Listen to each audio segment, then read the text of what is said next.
Everybody, welcome to our weekly Coffee with the Jedi live chat affirmation cards. Once again, I'm going to try to get into these, the weekly readings as quickly as possible so that for those looking to catch up, they can just grab their reading and not have to sit through all of the talking and nonsense that we do. Right? All right. Let me get these cards all set up, ready to go. We'll start with an affirmation. Get a little inspiration, activity, and then guidance. Shuffle these up. Hello there. Hey, Base Jedi. Good to see you. General Kenobi. Good morning, Zeno. Good morning. Good morning. Rosalind, what's up, Ross? How you doing? Nice to see you there. Or here, rather. Okay. Yeah, for that yawn and stretch, good morning. Enjoy a little coffee. All right, let's start off with our affirmation. Let's see what we get. What's our affirmation for the coming week, huh? What's our affirmation for the coming week? There it is. All right. Oh, we got two. Two jumped out. All right. First one. It's been a minute. It has been. It has been a minute, Roz. But good to see you. Good to see you. Skull Cole, my teacup says good morning. Coffee, tea, yeah. Water. Drink your water, everybody. Raven Toe, hi, Jedi. What's going on? Okay, so here's our first affirmation for the week. We're going with, I am passionate. I have a spark inside of me that could light any fire. I will nurture it so that it always burns bright. I am passionate. You got to say that. You got to get it. That's for the week. You are passionate. You have a fire inside you, a spark inside you. You have a spark inside you that can ignite any fire. I will nurture it so it burns bright. As all things, especially with Jedi Path, passion, it's all about equanimity. Remember that. It's all about equanimity. So, yes, you can be passionate, but also, balance it, right? And here we go. Also for this week, someone needed this message because this one jumped out as well. So for this week as well, I am brave. I take action to define my role in the story. I rebel against expectations and forge my own path. Absolutely. You should always be forging your own path. A lot of people, especially in the early days of the Jedi community and the Jedi path, people were really worried about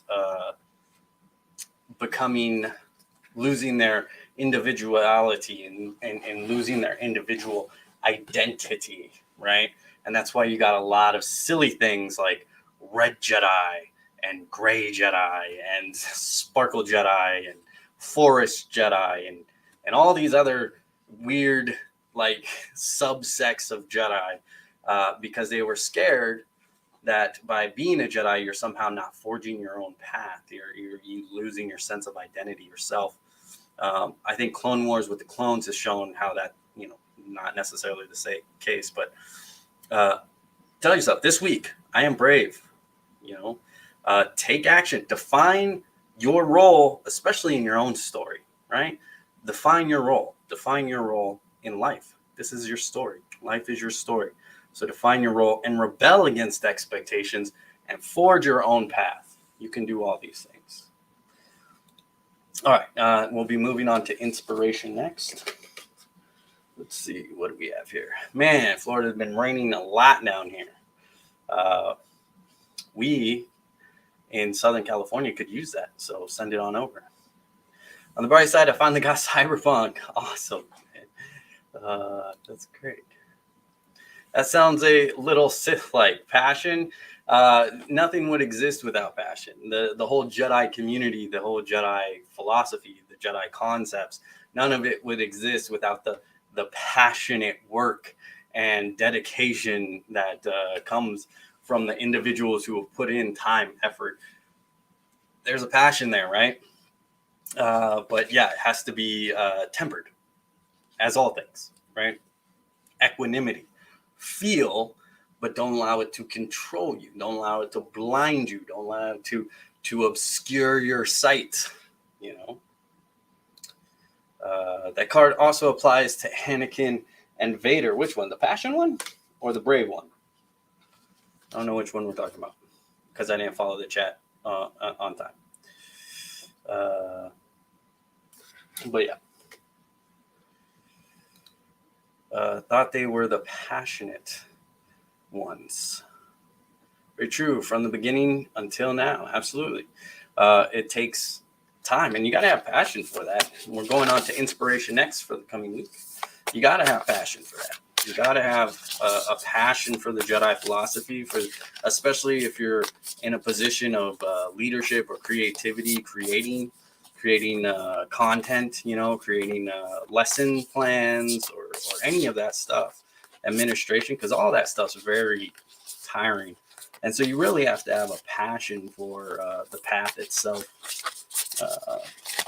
All right. So what's our inspiration for the coming week?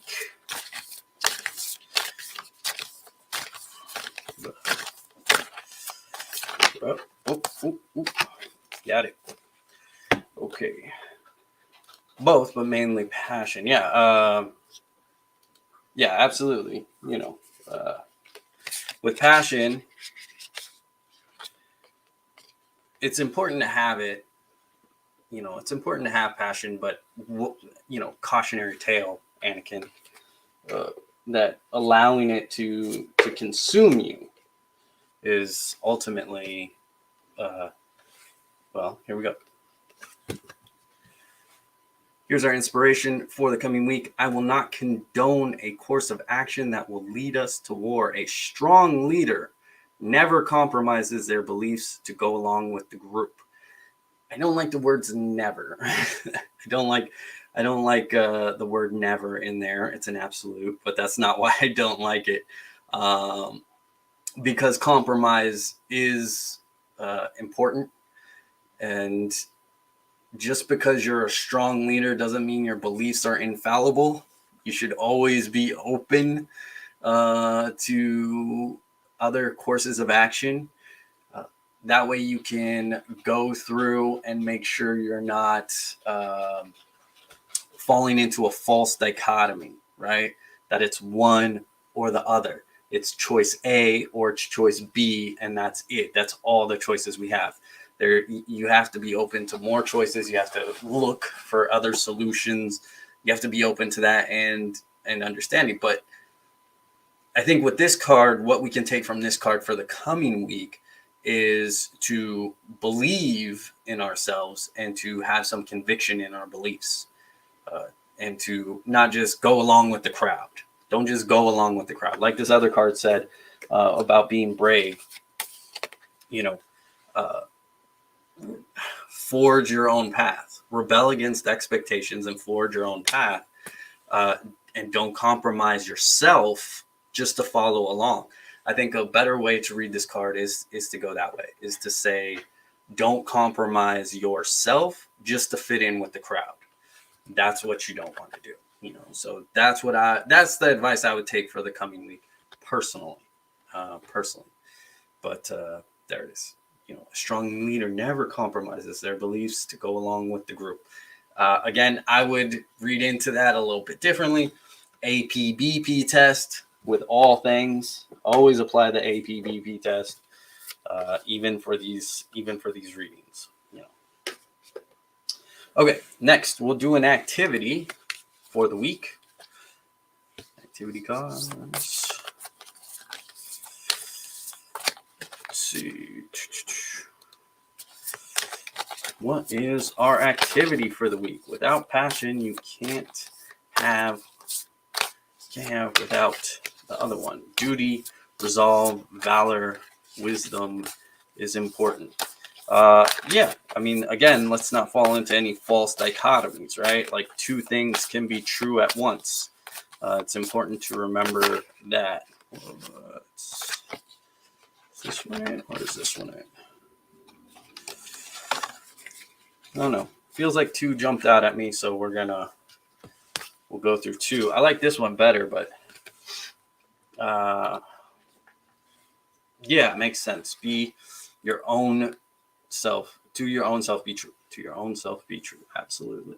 Absolutely.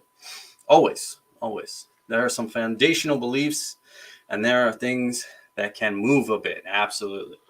And understanding that, that's why we put in the work. That's why we, do a lot of self-knowledge, self-training, a lot of study as well, reading different things, taking in different points of views, listening, talking, is so that we can understand our own beliefs in a way that we know what's foundational and to us, and then what we can adjust and what we can let go of. Sometimes you have to let go of things.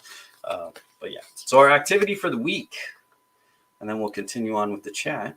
Our activity for the week: go on a nature hike. Use all your senses. Be quiet. Listen. What do you hear? Breathe in the air.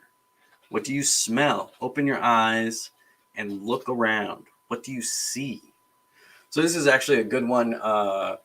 We have this in the Jedi community, has a bunch of awareness practices, and you can just, basically go out, wander, travel if you can, meaning just around the block you can go, right? If you can go just around the block, you can do that. Then do that. If you can go to a local park, do that. If you go to your backyard, or you go on a hike, if you have that option.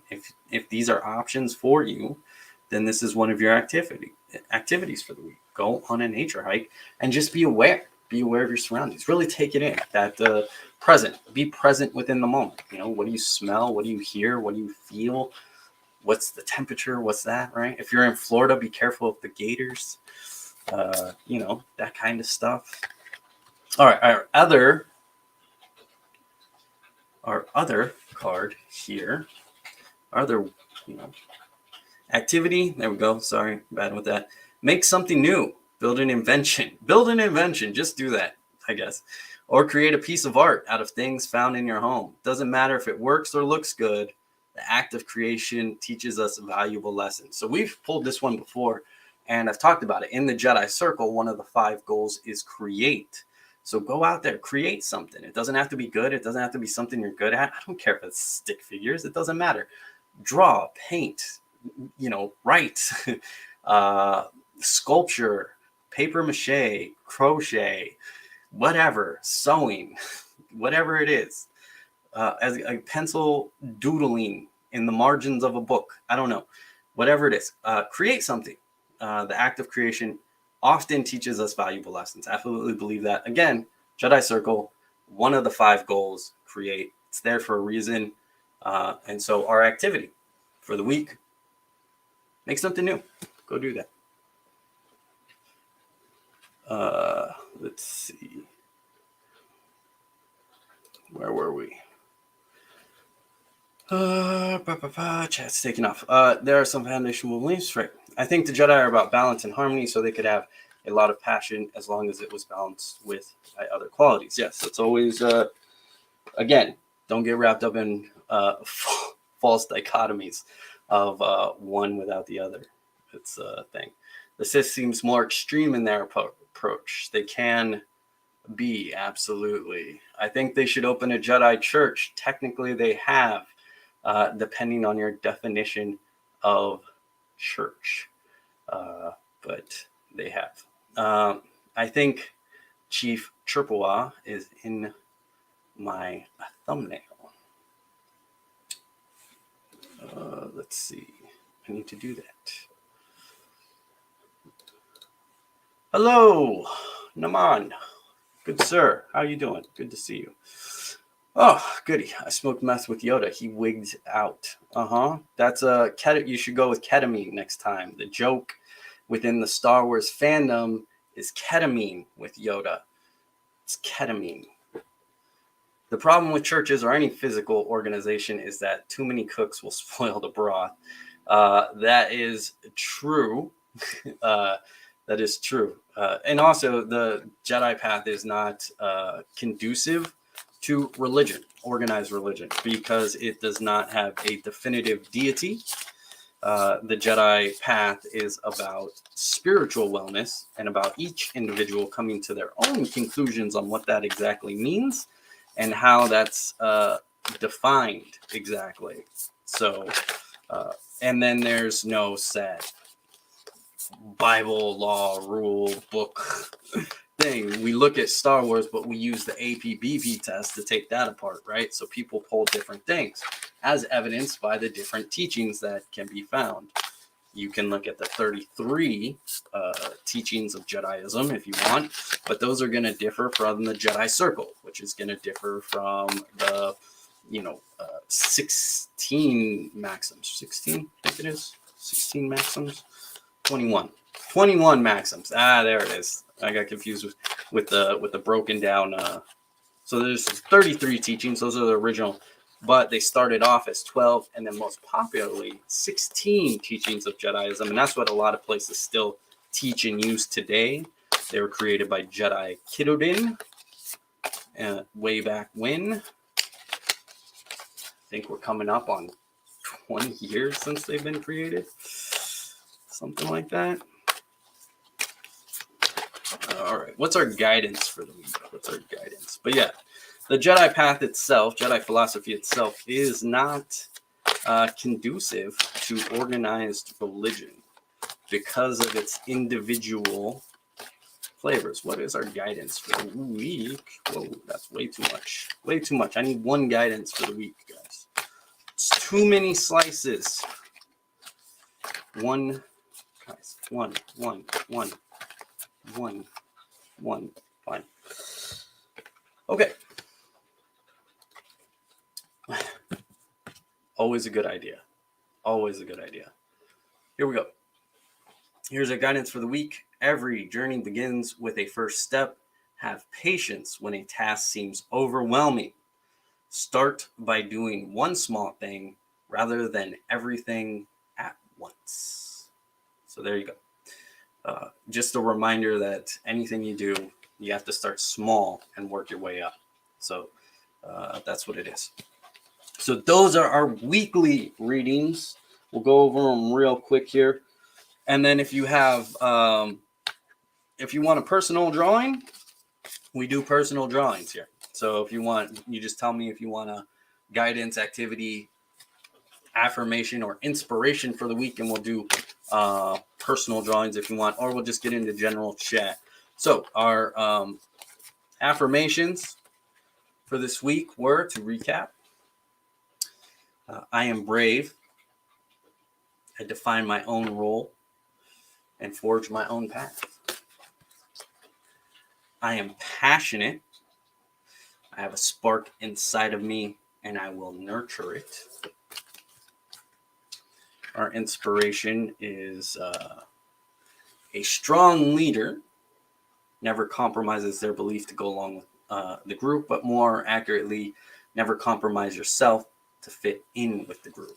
It's more the way to read that is, we could actually take a look at it. But activity, go for a hike, do some awareness, just sit down, listen, take in the smells, take in the feelings, the breeze, the temperature, all of that. What are you seeing? What are you hearing? Really be present in the moment and really be there for that. Another activity is to create something. Again, Jedi Circle, one of the 5 goals of the Jedi, create something. Doesn't have to be good. It doesn't have to look good. It doesn't even have to work. It doesn't have to do anything. Go build a lightsaber or something. And then our guidance is have patience. Start small, build. Have patience. Would you say Jediism would be most akin to Buddhism or maybe Taoism? Neither. It's neither. Both of those have very strict views on beliefs, or I should say, beliefs on life, afterlife, what happens to you when you die, practices that need to be followed by the people that actually follow them. I think a lot of people forget that Buddhism is much more than Zen bones, Zen flesh, or Taoism is much more than the Tao Te Ching, right? While there's great philosophies to be found in both, and clearly George Lucas drew from both when creating, but he drew from many things. It's kind of the point, right? That neither one actually lends itself particularly well, or any more, I should say. Neither one lends itself more to the Jedi path. Neither one connects more to the Jedi path than the others. Saying as much as you can connect Buddhism to the Jedi path, you can connect most Abrahamic faiths, Christianity, for example, just as well. There are plenty of teachings that line up just as easily and just as well within that as well. And and it goes across the entire spectrum, from atheism to Zionism. Like you can span the breadth of religions and find some things. That's why Jedi are so diverse, and it's why it doesn't lend itself to being a religion in and of itself, because you can still follow a religion and be a Jedi on the Jedi side of it, right? On the Jedi side of it. But you have to remember that the history of those organizations as well. And those organizations are, again, they're organizations. They're very organized. They have very set doctrine. They have very set rules. And they do change depending on which sect you go to. Again, like any Abrahamic faith, really, obviously Catholicism is different than Methodist, right? But at the same time, not really, So again, and it's no different with Buddhism, right? There's different sects of Buddhism which follow different sutras that, what they think is more important, or what they think leads to the path, what they consider, their own versions, right? Picking and choosing which books to listen to and which books not to, things of that nature. Both of them have pretty, I think people forget, just like Abrahamic faiths, both of those religions do have pasts which get pretty dark, which they both, the things done in their name, right? The things done in their name by people are not always good. There are plenty of wars that involve Buddhism, which you're like, but it has a sacred thing about life, and it's like, yeah, but so does Abrahamic faith, right? There's a very clear document that starts off with the no killing thing, and but still atrocities were committed in those names. So Jediism is doesn't actually lend, or doesn't actually fall more to the side than to either. Really, it just doesn't. And it's in. So what Lucas did by drawing upon a bunch of different things, right, kind of created something that's familiar to everybody. It's familiar to, no matter your beliefs, it's familiar to everybody, but at the same time, it's its own thing. And then you add in the fans, and then the community that had to take it, fill it. Then you add in all the fictional authors who also created to the Jedi, and they drew from various inspirations, and they drew some things. Like, you can very easily tie the Jedi code to the Heart Sutra, right? But again, that was created for a role-playing game, and that was just a person kind of, and again, they didn't take the whole Heart Sutra. They took like 2 lines from it and then just expanded upon it to match up with the lines in Empire Strikes Back that Yoda said. And so you have this continual like inspiration, creation, and then application, which then kind of changes the whole thing. Again, why we have the APBP test. And that kind of has created its own thing where we don't fit. Like, Jediism just doesn't fit with anything in particular, and it doesn't lend itself more one way or the other to other things, because any argument made for one can be made for the other, and any argument made against one can be made against another. It's pretty fun to, when you get into that comparative religion stuff, it's pretty fun to dig into. I mean, if that's your thing, it's maybe really boring and nerdy to other people, but yeah, I've had years of digging into it and looking at it and throwing up comparable lists to try to answer that question myself and try to come to a conclusion. Is it better maybe to just follow a more organized religion? You don't always have to follow something that inspired you. Especially in 1977 and the early 80s, a lot of the fans of Jedi ended up going to Buddhism because of that, because they were inspired by things and they felt it lent more to Buddhism. But that was not George Lucas's original intent. He was actually leaning more towards the Methodist concept about asking about God and the afterlife and things. Like, he wanted those questions asked, but it seemed from the interviews with Bill Maher that he was kind of hoping for a more Abrahamic direction, in that, which is pretty funny if that's. But yeah, that's But we're getting way off there, and I'm getting behind in it. But yeah, it actually doesn't lead one way or the other. It is really its own thing, sure, right? Obviously, they're each their own thing, but it just doesn't. There's no any tie that can be made to that. You can make another one over here. So like it's fun. It's a fun exercise. Definitely fun. It's a little surprising to me that no one has designed a Star Wars tarot deck, at least to my knowledge. Actually, if you mean tarot, I didn't do that. I was gonna make one based off the Jedi Circle, but using so it was using the Jedi Circle as its template, but then also drawing from like major arcana and stuff like that for meaning and ways to do that. But I'm sure there's a Star Wars themed tarot deck. I'm sure that's out there. I mean, if not, Lucas or Disney are dropping the ball on that one, because I'm sure that would be talked about. Taoism can be viewed as a school of thought, though, that has no religious practices. Anything can be viewed as a school of thought with no religious practices. But when you're talking about Taoism, you can't separate it from that. Separating from that is doing that whole thing where you're picking and choosing, right? Taoism is born. It's been a religion. It is a religion. The sects are religious because people choose, because they're like, well, I don't want to do all that religious stuff, so I'm going to do this stuff over here. I'm just going to take the philosophy. You can do that with anything.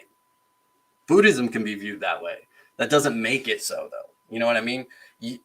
People can say, well, I'm a Taoist in a philosophical sense. But come on, what does that sound like, right? That sounds like, well, I'm a Christian, but right? Like, I'm a Christian, but I don't believe in God, right? I follow the teachings of Jesus philosophically, right? Anybody can do that. Anybody can say that, and it still works. But Taoism itself is still tied to the religious beliefs.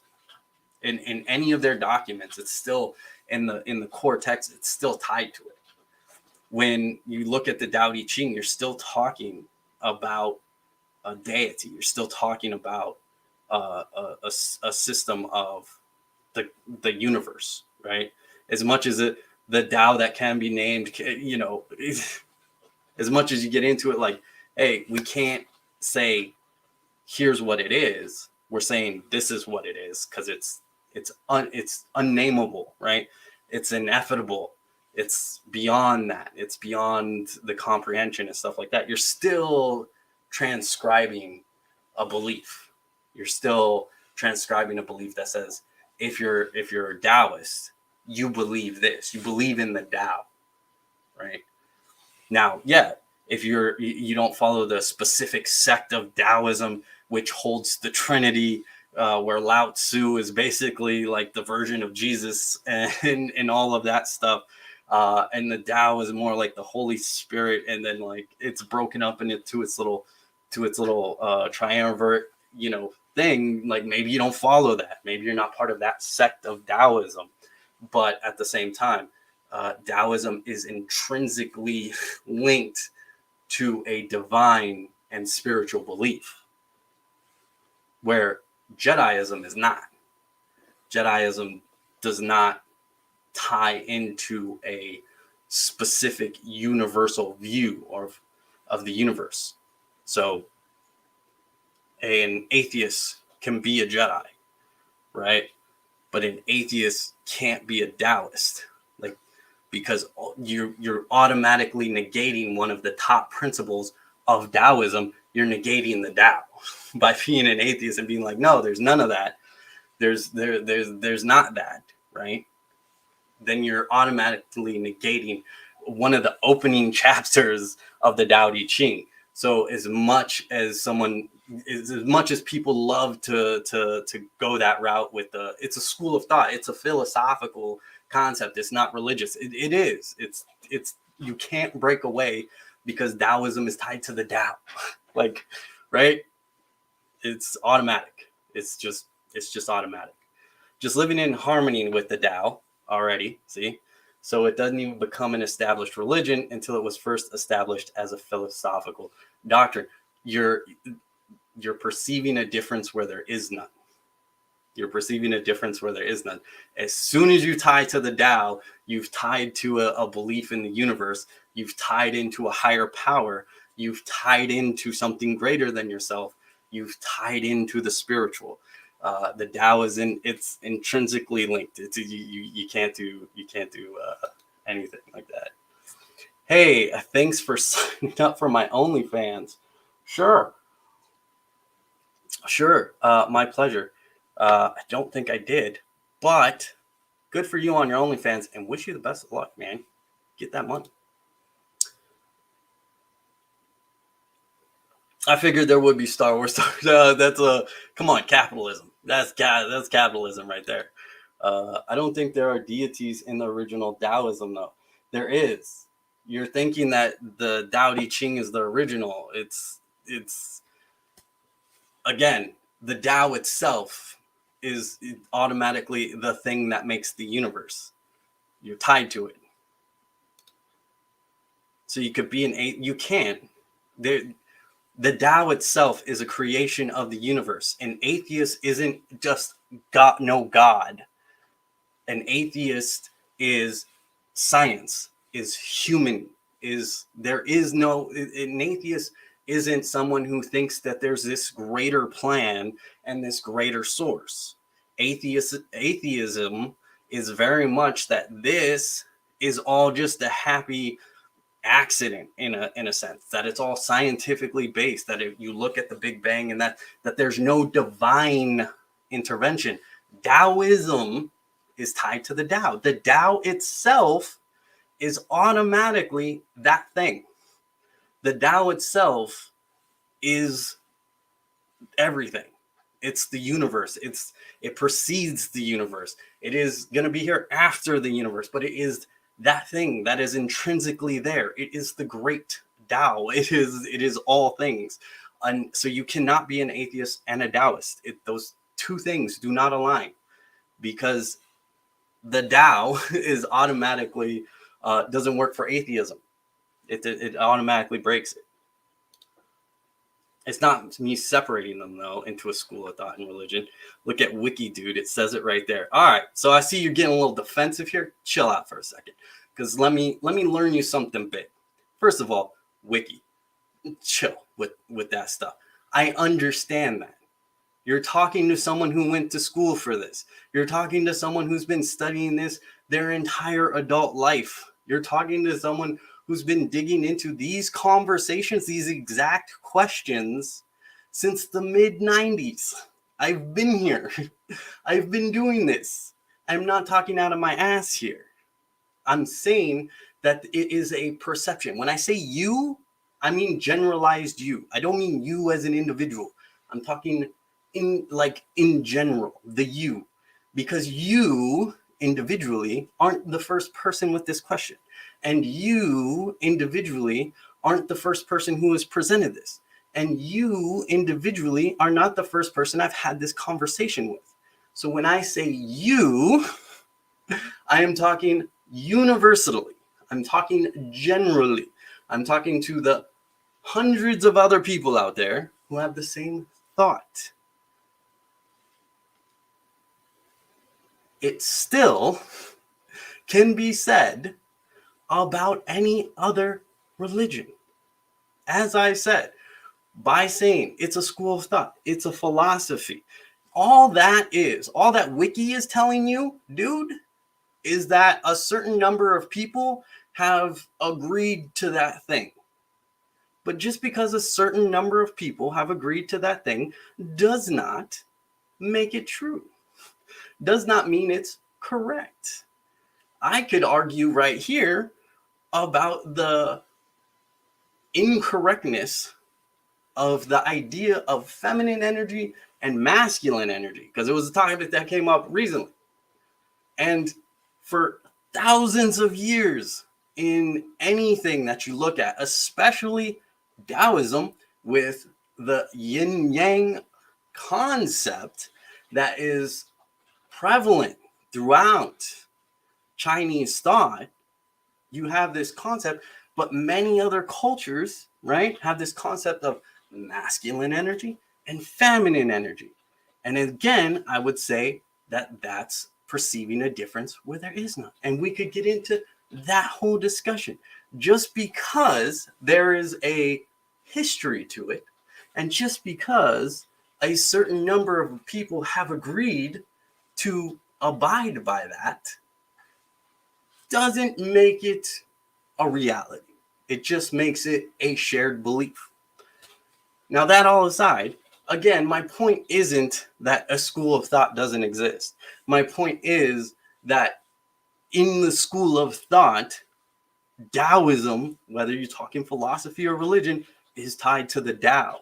And you can't argue that. I don't know what you're trying to argue there, but you can't. The Tao isn't a being of God. That doesn't matter. You're missing that doesn't matter. It is the universe. It is the thing that creates. It is beyond everything. It is something that flows. Atheism isn't just a disbelief in a god or a deity or a being or a white man, with a beard chilling up in the sky playing puppeteer. Atheism is against all things.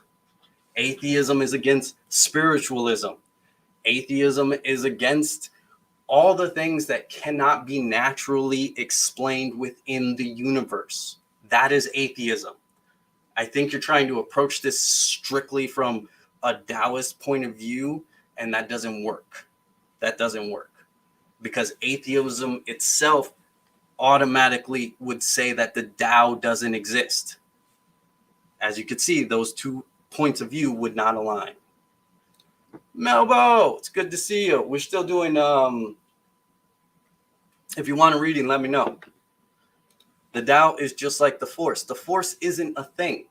The Force is a word. The Force is a made-up word by George Lucas to describe an ineffable concept. For him, the Force is God. He leans to his Methodist upbringing. You got to remember that about George Lucas. He's both. He was both. He was into Buddhism, but he grew up and is still a Methodist. So you have to remember that about George Lucas.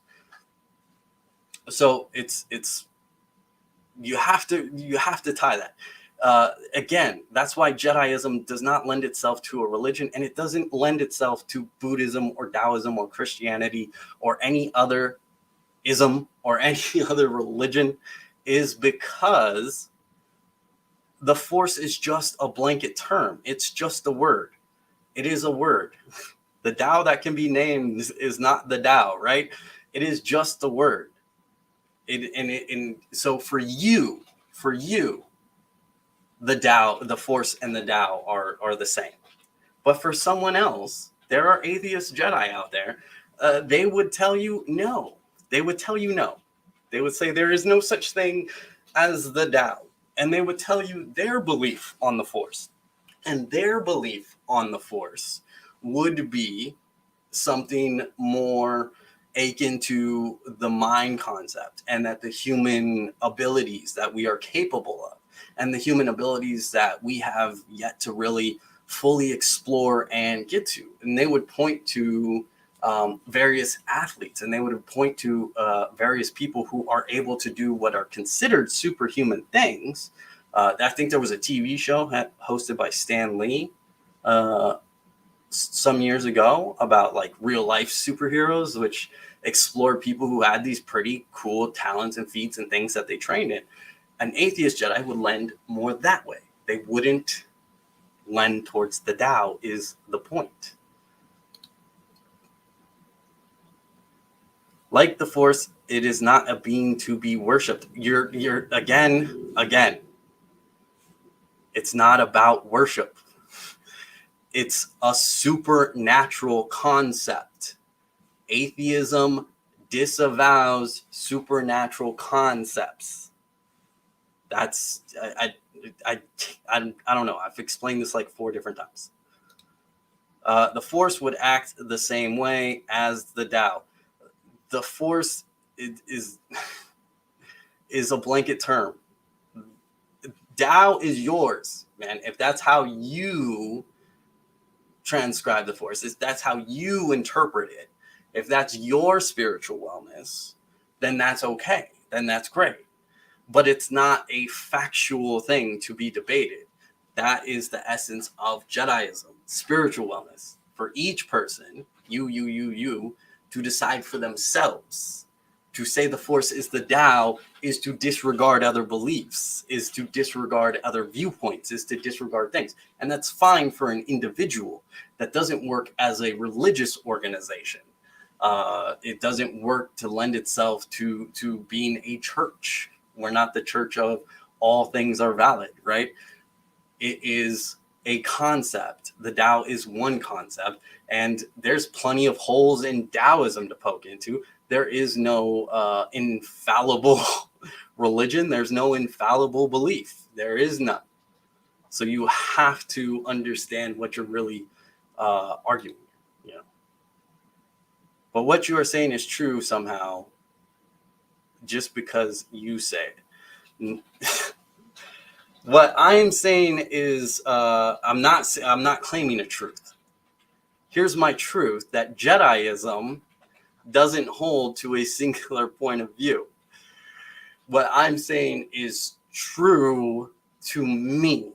I'm not enforcing that as a religious doctrine, and I'm not enforcing it upon anybody. I'm presenting a point of view. I'm presenting a discussion. I'm presenting my truth, whatever that is, right? That's for me to share, surprisingly, on my channel. It's a concept, I know, but the only thing I said that I've said is not true for you. For you, is that an atheist can be a Taoist. That's the only that can't. Those things just do not align. They don't. Go study atheism, I guess. I don't know. They don't align. They just don't. They stop. An atheist does not believe in the Tao. And if you don't believe in the Tao, you're not a Taoist. Whether you're talking philosophically or whether you're talking religiously, the Tao is in the Tao Te Ching. If that's all you're going to pay attention to, if that's your school of thought, then you're still stuck with the concept of the Tao itself. And in that, an atheist, it doesn't flow. It just does not go together. As for the other things, as for the other topics and my own examples, true or not true is not for any human being to decide. We will find out when we journey on to the next great bit of this spiritual journey, when we all leave the meat suits or this crude matter, if we're going to stick to Star Wars, right? And we embrace the luminous beings that we are. then we'll find out the truth. No one has the truth. No one knows. That's the essence of personal belief. And that's, again, why in Jediism or Jedi religion or Jedi philosophy or Jedi realism or whatever term you want to use, personal spiritual wellness is the focus. That's what's encouraged. That's what's put out there. That's the thing. And again, that doesn't lend itself to religion. Religions establish themselves, and they establish their doctrines, and they establish their beliefs. That's where it is. That's all it is. Everything you say about the Force, you can say about the Tao. Everything you say about the Force, you can say about mana. Everything you say about the Force, you can say about prana. Everything you say about the Force, you can say about chi. Everything you say about the Force, you can say about ki. Everything you say about the Force, you can say about he. The Holy Spirit. Any belief, anything you say about the Force, you can say about the powers of the human mind. Anything you say about the Force, because the Force is a blanket term. It applies. If you want an example of this, go read what is it called? The Christian wisdom from Jedi Masters. Look that up. The book, Christian Wisdom from Jedi Masters, which takes Star Wars, and it takes the quotes from Star Wars, and it takes the concept of the Force that George Lucas presented and presents it in a Christian view, in an Abrahamic faith view. And you'll see that what is said about the Force can be said about the Tao, and can be said about God, and can be said about, or I should say Yahweh. It could be said about just about any religion out there, any concept of the universe, any way that it flows, any way that it touches. If you look at Tai Chi Chuan and the way that it breaks down the flow of energy and the universal energy versus the personal energy or earth energy, right? Again, perceiving a difference where there is none, in my opinion, right?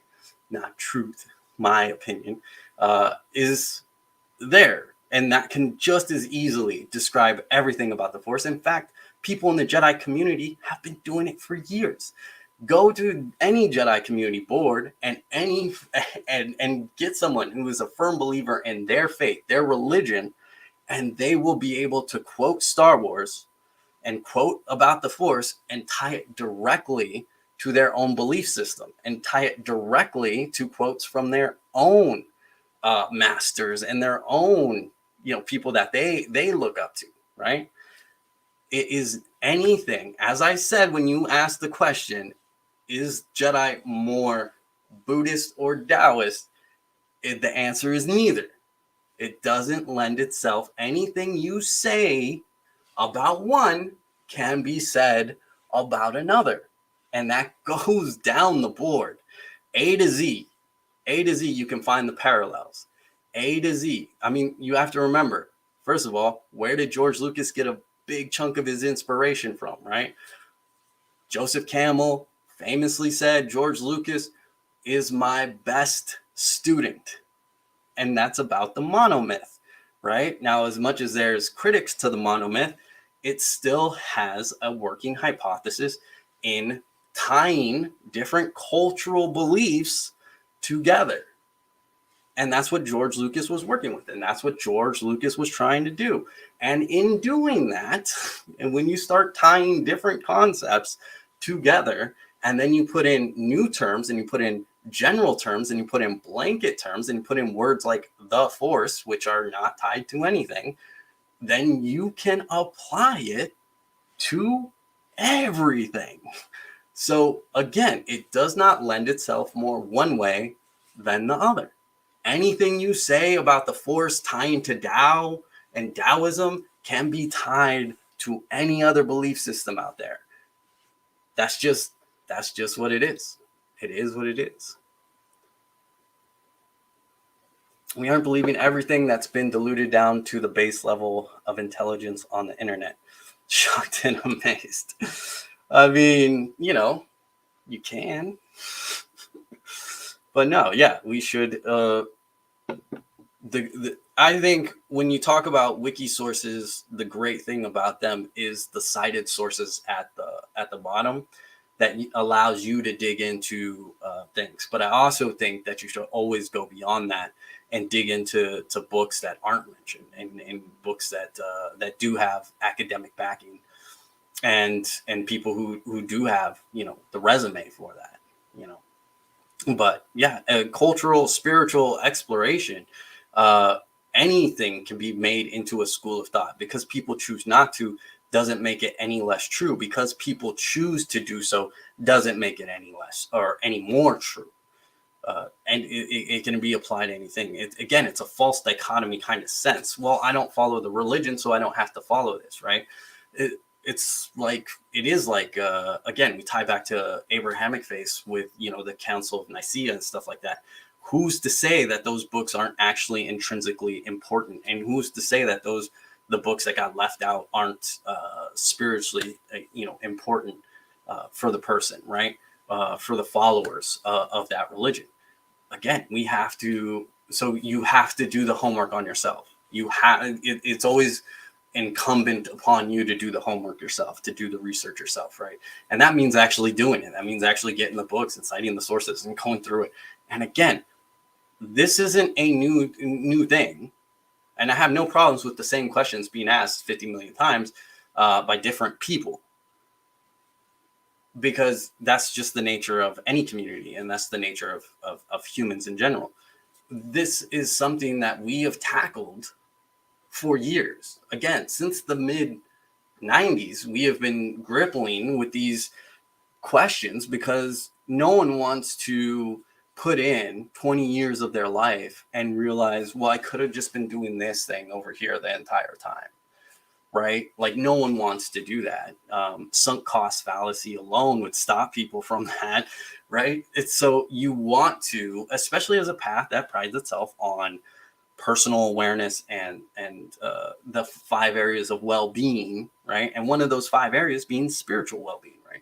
So you want to make sure that you are digging into it and understanding it on a fundamental level, and that you aren't just regurgitating something in a new way. That you are, and I mean, like, we all are. All religions are. All of it's the singular source, right? But we just transmute it in whatever our cultural sense is, right?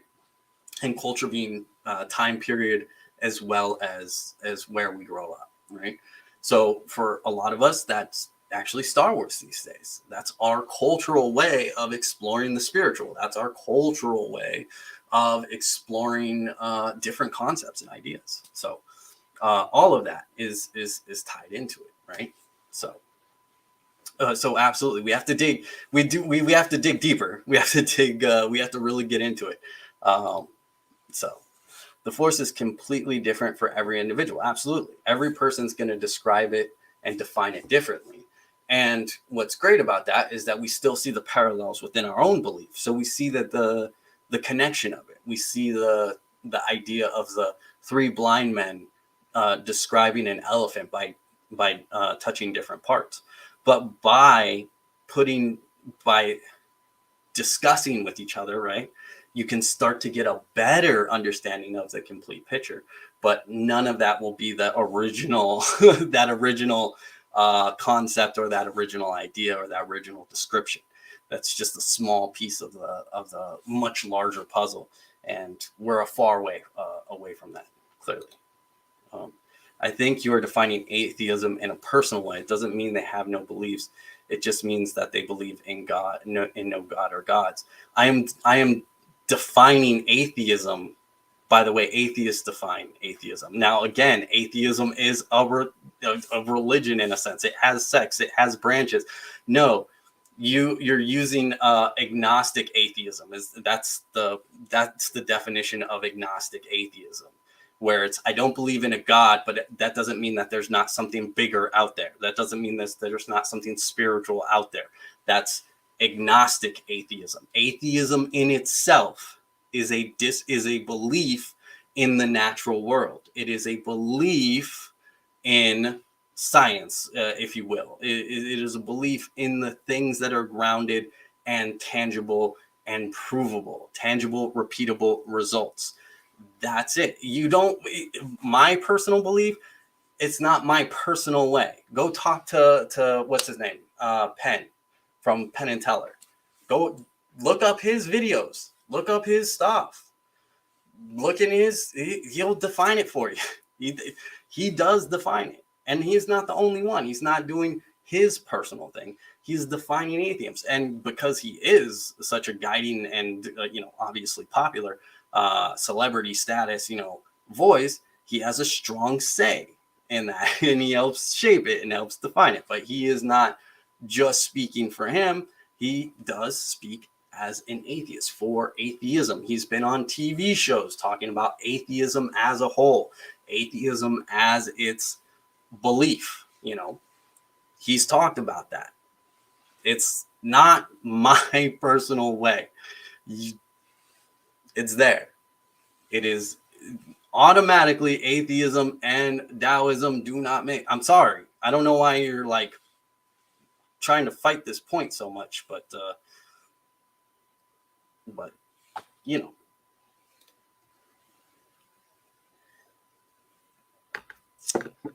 sounds like you, Raven, sounds like you are confusing nihilism and agnostic as well. See, it's agnostic. Yeah. See, you're laughing. I always laugh. This is fun. I always have fun. These are discussions, and as I've said, we've done this on. I've been doing this since the mid '90s. Obviously not live, but this is what's funny. This is what's great about this medium, right? Is when on the forums, like I'm right, like it's all this, right? It's all opinionated, and it's all I'm an opinionated person, and it's all like we'll go point for point, tit for tat, right? But people always on the forums thought like I was sitting here mad, like F you or whatever, right? Like, and it's not that. It's fun. It's fun. It's fun. These discussions are fun to have. They're fun to have. They're fun to explore. As I said, we've been exploring them for a long time. Humans have been exploring them since the beginning of time. We were just in our own little tiny itty bitty puzzle in the grand scheme of the universe, trying to figure out our little minuscule place in all of it, right? I mean, in 200 years, are these discussions and in these concepts, are our opinions still going to be floating around? No. But what's great is the things that we were talking about might still be. We never know, depending on how the next mass extinction goes, right? Like Taoism and concepts like that, and maybe even Star Wars, the Force, right? In 200, 300, 500 years, maybe these things are still floating around. Maybe Jediism somehow survives and is still floating around in 500 years, and it's not even tied to Star Wars anymore, right? Those are the cool things that we get to talk about, and that's what these discussions are, right? It's understanding the bigger picture here. As much as someone wants to like tooth and nail and hang on to this concept, it's always important that one, that has nothing to do with anybody else, right? Like someone can like hold on to this belief that the Force, that Star Wars is just an allegory for Taoism, right? That the Force is just the Tao. That's just it. That's indisputable. That's like someone can hold on to that, and that's fine, because that doesn't affect, especially in the Jedi path, as we've talked about, that doesn't affect anybody else's beliefs, and it doesn't affect anybody else's view. And that's why I am so comfortable being opinionated myself and putting out there and fighting tooth and nail. I'm all for it.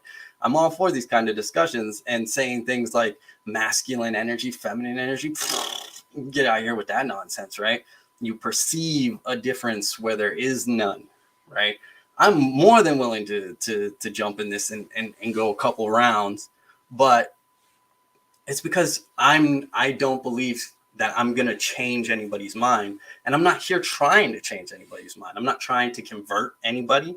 I'm not trying to bring people over to Zoism, right? I'm not trying to be like, well, the Force is the Zoe, and that's indisputable, right? I would have a much better case for the Force and the Zoe than there is for the Force and Taoism, right? But, you know, there is that concept, you know. So yeah, you got to have fun. You got to have fun with it. What I'm saying is what other much more, or people who are obviously invested in that's their belief, have stated before. It's nihilist is technically, I wouldn't say that, because that's a concept of purpose. So no, not that. Agnostic, they're not agnostic. There is agnostic atheism. That is a thing. There's agnostic nihilism. That's also a thing. Like that's there is a label and a word and a group of people, as we've talked about. There's always a group of people who have come together and said this is a thing. Does it make it a thing? I say it depends, right? It depends. Some people say, hey, if it's on Wiki, then it's a thing, and that's we draw the line. It is what it is, right? But for me, a group of people coming together and saying that this is a thing doesn't always mean that that's a thing. I mean, laws. There are plenty of laws on the books. No matter what country you look at, there's plenty of laws where a group of people came together and said, this is the thing, this is how it is, this is how we live, and this is a law. And you look at that law and you're like, well, that's stupid, that's ridiculous, and that shouldn't exist, right? But a group of people somewhere decided it did. You know, it's one of those things. What I'm saying is that atheists are an atheist, not an agnostic atheist, not a this, not a that, not these other little labels that exist. If you're talking about atheism itself, which I am, when you're talking about atheism itself, it is automatically opposed to Taoism. It just automatically is. It just is, because they don't have that belief in the Tao. They wouldn't believe in the Tao. There's no atheist who's like, I believe in the Tao. Now there might be an atheist who's like, I don't know, maybe agnostic atheism. I don't believe in any God. I don't believe in any driving force. I don't believe in a divine energy. But even by some of those definitions, you are disregarding the Tao. Depending on where you're drawing that line, right? Again, personal, individual beliefs. But again, an atheist and cannot be a Taoist. Those two things do not match up. Activity. Cool. How far behind are we? I'm pretty far behind. These words already have definitions. If we start to find them however we want, then we're more like the Sith than Jedi. First of all, no. Secondly, all words are made up. You need to understand that now. And all words change definitions. There's not one word that has survived a non-definition changing, especially when they change from different cultures and stuff like that. Look at the word spriggan. As much as we can relate that back to its original root word of spirit, spriggan doesn't mean spirit. It means a spirit which protects or guards, rather. It is a mischievous fae.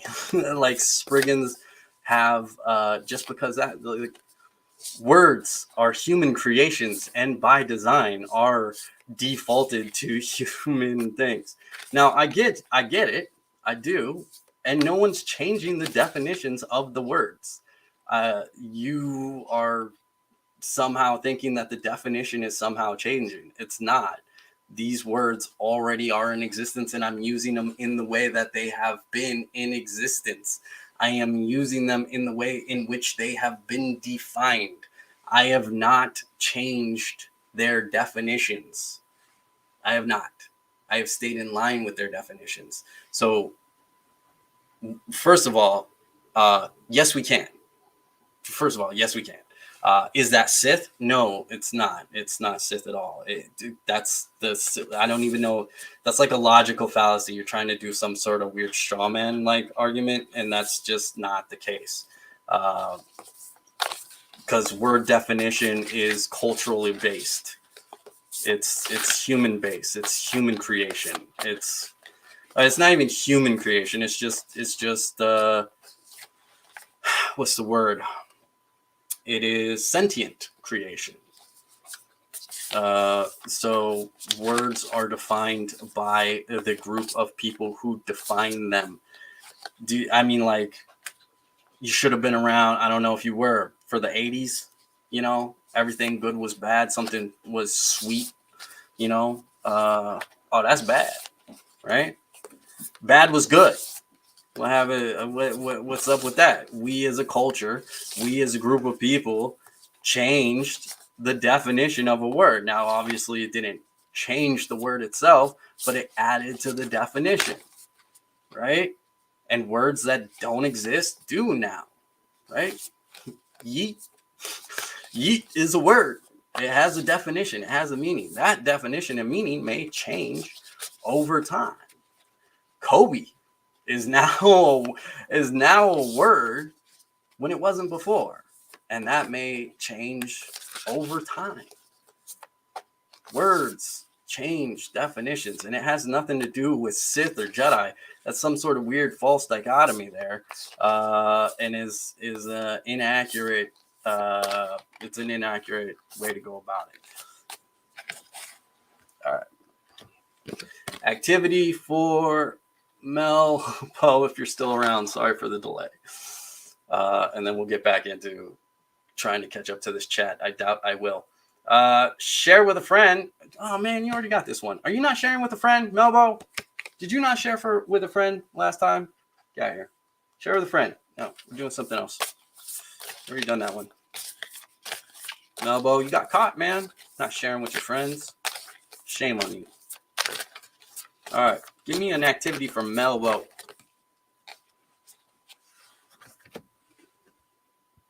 All right. Melbo. Here we go. Think of someone you care about and make the effort to remind them that you are there for them. Take time to write them a letter by hand and mail it to them. They will appreciate the unexpected gift. We talked about this one too. I don't know if I pulled it for you. I think I pulled it in general. But again, an unexpected gift. But there's a million different ways to do that. Handwritten letter. Send a text if you want to. Doesn't matter. What matters is the thought, right? What matters is the effort. What matters is the fact that you took the time to remind someone that you care about them and that you're thinking about them. So that's your activity. Melbo, if you're still here and done listening to my nonsense, take the effort to remind someone that you care and that you care. Communication depends on us agreeing that these words mean what they mean when we look up the definition to some degree. Again, it's a human and cultural thing. And again, I haven't changed any definitions. So you're using logical fallacies here, and you've really jumped off the point. I don't know why you're so keen, like why you're trying to defend tooth and nail about atheists being Taoists when those two concepts are just dynamically opposed. But go on with your bad self, man. Again, I'm not here to fucking say that. You would say that you are infallible, then just you are all right and I am wrong. Okay. I think your typing got messed up there. You maybe get patience with the writing. I'm obviously I'm taking a while to get to your things. I'm behind in the chat. You can slow down, take a deep breath, and make sure that you got it. You would say that you're infallible. No. One of the misconceptions, not in the Jedi circle anymore, because we changed the misconceptions to the goals to make it more circular in nature. But one of the 5 misconceptions of the Jedi is infallibility. No one is infallible. So no, I wouldn't say that I'm infallible. I would say that I am fallible. And then just you are always right is what I'm guessing, and I am wrong. Uh, it's not about you're perceiving a difference where there is not. It's not about right or wrong. You're literally discussing in terms of belief, and you've taken on this false dichotomy of right and wrong. That's a false dichotomy. Again, two things can be true at once. And even right and wrong.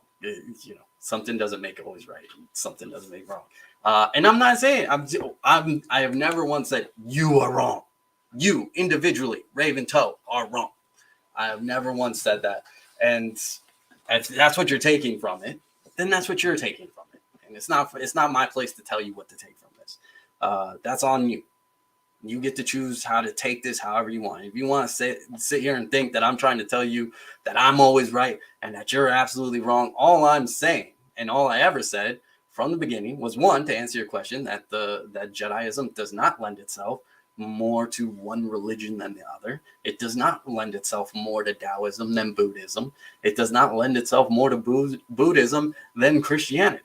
It doesn't lend itself more to atheism than Zoism. Right? Atheism to Zoism. We can go down the line. Actually, it lends itself way better to Zoism, but there's a reason for that, and we'll not. That's a whole other topic. It's a whole other thing.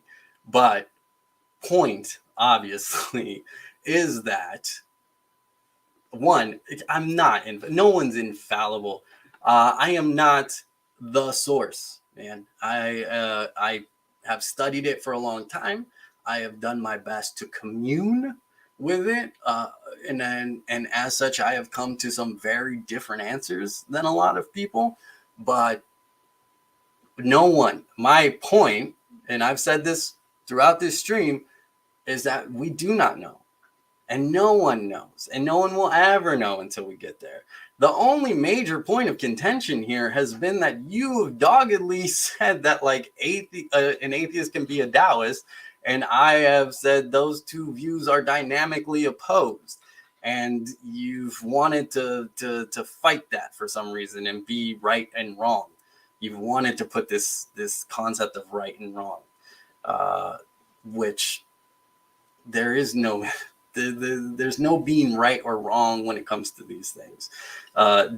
Again, as you've pointed out, the definitions are set, so it's beyond me. It's in the form of communication. Agnostic atheism, you can easily look that up on Wiki, and you'll see that clearly describes what you were talking about. You'll see that the collective definition of that term automatically lends itself to what you're talking about, and automatically lends itself to an agnostic atheist being a Taoist of the school of thought. Obviously not of the religion, but of the school of thought. Right. So that's still, what is that? Not a win? Is that not a right? Is that, see, two things can be true at once. Like something can be true and not true at the same time. So I don't know. I think holding on to that will thing. Stephen Hawking will transform in a Terminator in the year 2026. That seems I'm okay with it. Actually, cultural influence, context, and inflection all have major influences on words and their definitions. So your idea of communication is narrow-minded. Also, when we start to think, one of the things that I love about communication and the concept of communicating, especially within words, languages, and things of that nature, is the concept of telepathy. And there's been plenty of sci-fi, right, that have kind of explored that. But I think one of the better ones has been from Mass Effect with the Protheans. You play Mass Effect 3, you get a Prothean, and they don't read thoughts. They don't read thoughts, right? There isn't that form of communication. It's impression. It's emotional inflection. It's almost imagery, right? And that form of communication is still not perfect, right? Like it still wouldn't lend itself perfectly to communicating, because you can feel two things at once. Again, two things can be true at once. You can feel sad and still know and feel relieved at the loss of a person, or a loss of a relationship might be a better example, or a loss of a relationship. So even if you're just picking up the emotions, right, it wouldn't be 100% clear.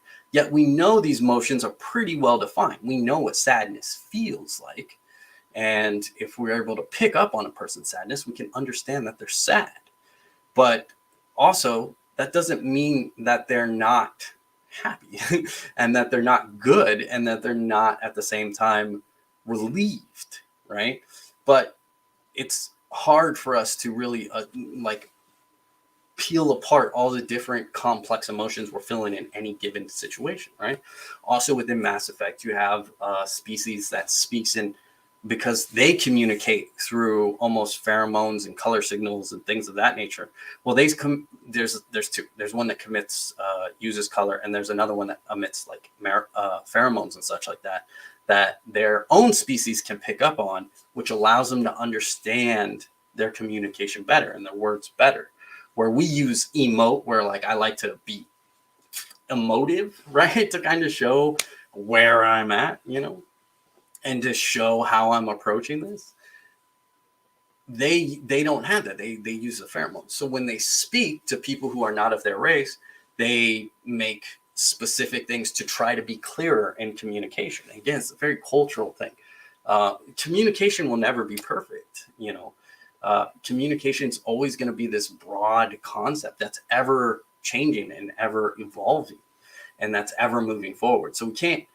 So as much as using words, yeah, it helps us communicate and understand, but we have to understand that it's all very fluid, and that it all kind of comes from the same area, and it all seems the important concept in communication. The number one rule in communication is staying away from the false dichotomies. is staying away from this concept that something has to be right and something has to be wrong. When you can remove yourself from that trap of communication, then you get to communicate and you get to be an opinionated dude on the internet and just blah at people, because you understand that you're not here to change minds, and you're not here to be right, and you're not here to be correct. You're here to speak your own truth. And that will not everyone's going to agree. We're not going to always agree. And that's okay. That's the secret. That's okay. We don't always have to agree. That's fine. That doesn't mean someone's right and someone's wrong, right? An example that I've always used as a younger kid, and funny, and I'll disprove it. I'll use the flip side of it for this, is that just because you believe the moon is purple doesn't make it purple, right? Because collectively, we have said the moon shines a very specific, we see it shines. The moon is not purple, right? And yet, if a person has something with their eyes that they perceive the light of the moon as purple, well, their truth isn't diminished by the collective saying no, right? Their truth is still their truth. Their reality is still their reality. It doesn't change based on someone saying that isn't right, that isn't factual, that isn't correct. They still have to live with their reality. It doesn't change based on a collective concept. It's wild. The humans, the universe, it's all wild. And that's why you got to break free of concepts of right and wrong and all that nonsense. I would say the same applies to the Force then. The Force is a blanket term. That's the Force is both a thing and not a thing, right? And the Force most readily lends itself to Zoe over anything. So, and atheism can't be a Jedi by the same argument that you use for not being a Taoist. I discussed that earlier in the video. There's already atheist Jedi, and the way that they view the Force is purely within science and purely within the natural world. And they use that as, again, I use the example that if you look at that old Stan Lee show with the human superheroes, with the real life superheroes, where it was people who were able to run faster than like a cheetah, and people who were able to lift a certain amount of weight that's just considered like inhuman. What's his name? The Iceman. And he believes in something deeper though. And I believe he's actually a Buddhist. I might have that wrong, but he believes in something deeper. But he also, he's able to withstand cold temperatures and not suffer ill effects, meaning like frostbite and stuff, due to whatever, like he attributed it to energy and self-control and things of that nature. Really amazing story, really interesting dude. If you ever want to check him out, I don't buy into everything he says, but like really interesting dude. So it's already been said and it's already been done. I mean, so again, nothing lends itself more or less to the Jedi way. The human mind is capable of perceiving so much on a scientific level, like things that have been documented, tangibly, repeatably provable, like within a strict setting, right? Within the scientific method, within that concept of here's our hypothesis, here's our experiment, here's our results. We can do it again at will. And if you don't believe us, go ahead. Here's our paper. You try it. And then other scientists try it and they do this thing and they achieve these results. And hence, right, the scientific method, hence that's the fact. That's the reality. That is what it is. This is what the human brain can do to this point. This is what we've documented to this point. Can it do more? Well, that's a scientific discussion, right? But an atheist absolutely falls in line with that, because they can be like, look, it's already been documented. Look at the neuroscience of meditation. Look at there's nothing, you don't need spirituality to be tied to that, right? All you have to do is look at, just because your view of the force is tied to the Tao, doesn't mean an atheist view of the force, again, because it's a blanket term. It is a non-existent thing that we have chosen to use to explore spiritual wellness. They get to use it just as freely as you. They get to use that term, the force, just as freely as you. And what they might be talking about in regards to the force is theta waves, right? Or however they choose to define it. But there are atheist Jedi already in existence that who've already covered this, who have already gone through this. And absolutely, a Jedi can be an atheist because a Jedi doesn't require a belief in the Tao. It doesn't require a belief in a God. It doesn't require a belief in anything beyond the natural world. It doesn't. Most Jedi do. Most Jedi lend themselves to that way because Star Wars, guides us in that direction, right? But APBP test and an atheist Jedi might feel that certain concepts of the Force do not pass the APBP test, but other concepts within it do. Jedi meditation absolutely passes the test, right? Jedi awareness absolutely passes the test. Knowledge, serenity, patience, right? All of these pass that APBP test, and all of them are within the realm of atheism. There's nothing grandiose in any of those things. There's nothing spiritual in any of those things, right?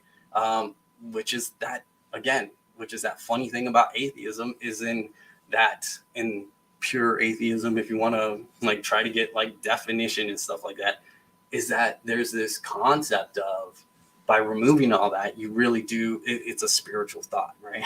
By removing all that, you come to your own spiritual conclusion, and that spiritual conclusion is nothingness, right? That it's all natural world. It's all the natural world, right? And that has its own things. The way the atoms work, the way this, blah, blah, blah. They all have their own way that they view the universe.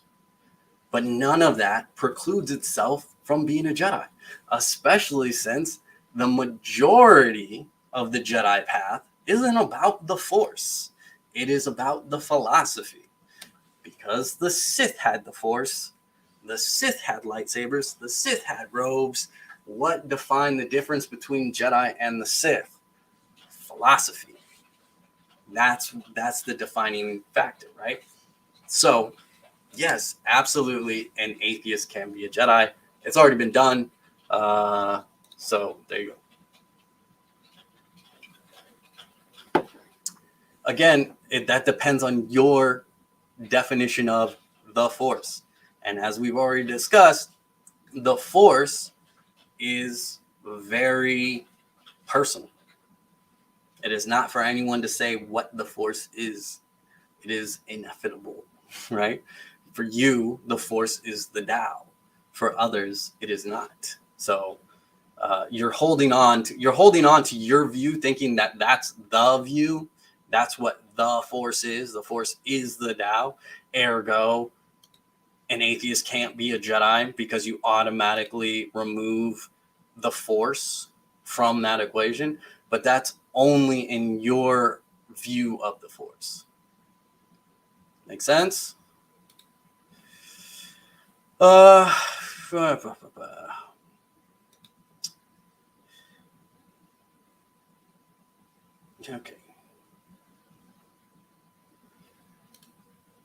Who said atheists can't be spiritual? Being an atheist just means you don't believe in a deity. I did. That's agnostic atheism,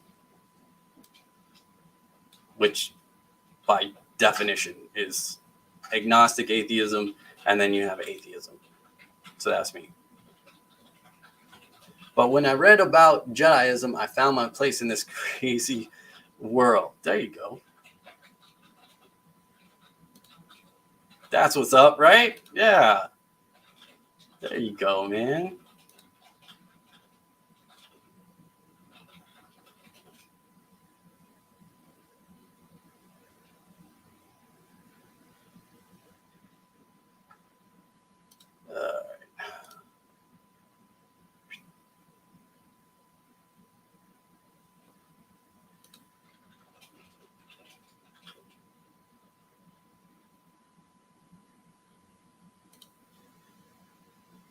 I just don't agree with you. Yeah, I mean, like, I don't care.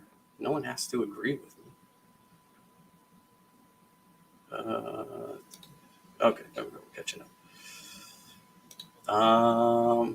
I like an activity too. Oh, I'm so sorry about that. If you're still here, Base Jedi, I don't get that. Yeah, no one has to agree with me, guys. Why do you think you have to agree with me? Where is that in the clause that you have to agree with me? I'm about exploration, guys. We are exploring. Man. Agnostic atheism. It's a thing. Look it up. I don't know what to tell you guys. I don't know what to tell you guys. There are subsects like any other thing. Let's do activity. One activity for the week for Base Jedi. One activity for the week for Base. No, one. Okay. Close enough. What's going on in this house? All right. Hold a race.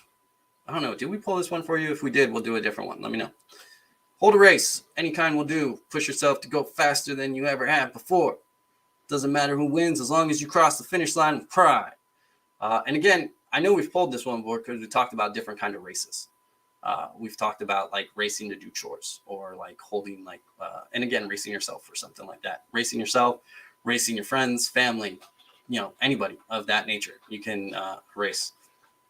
And yeah, race. Have fun. Go faster than you ever done before. Beat your personal time at dishes. Beat your personal time doing the laundry.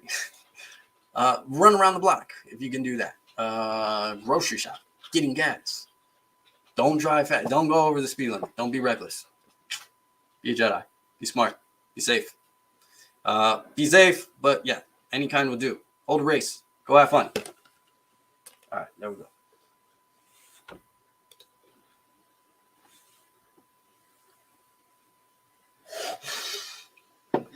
And I was low-key trying to change the subject.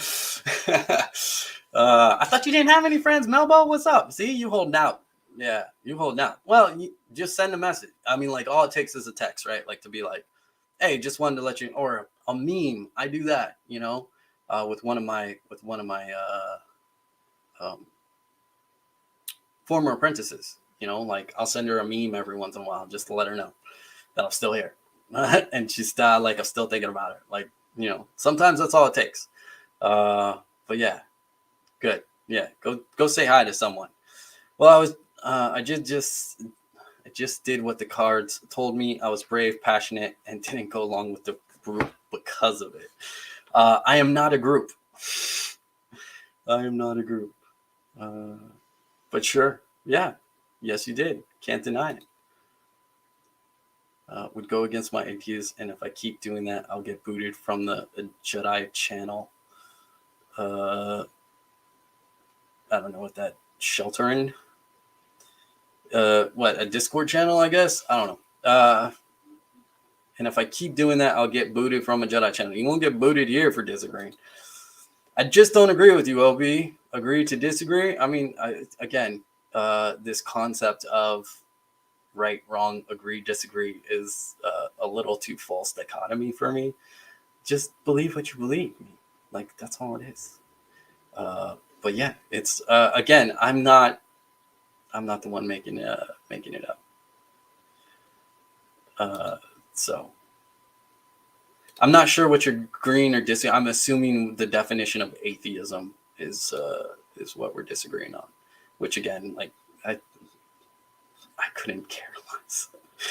I'm just saying the same thing that allows an atheist to be a Jedi would be the exact same thing you could have an atheist by Taoism, by the definition of atheism.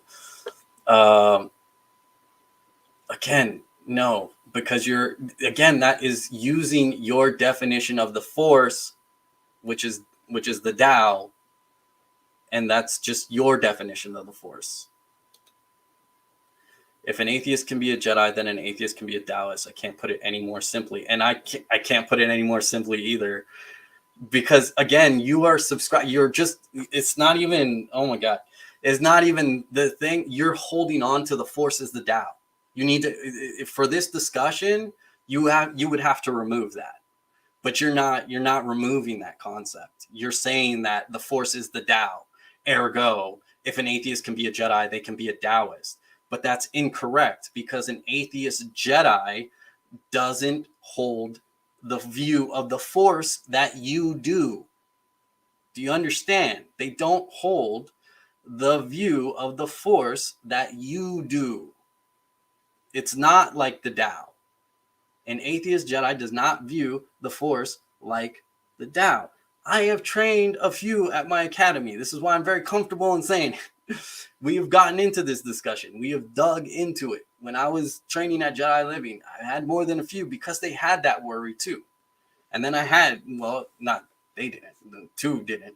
But I had another student later on who was they felt they couldn't be a part of the Jedi path because they were that definitive atheist, right? That they stuck to that concept of nothing bigger.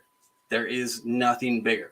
But that doesn't mean that we don't have our own things, and that we don't have our own place, and that we don't have, like that the universe doesn't have a place, and that the earth doesn't have a place, and that humans don't have a place, and all that stuff, right? None of that has to be tied to spirituality, though. And none of that stuff has to be tied to the Tao.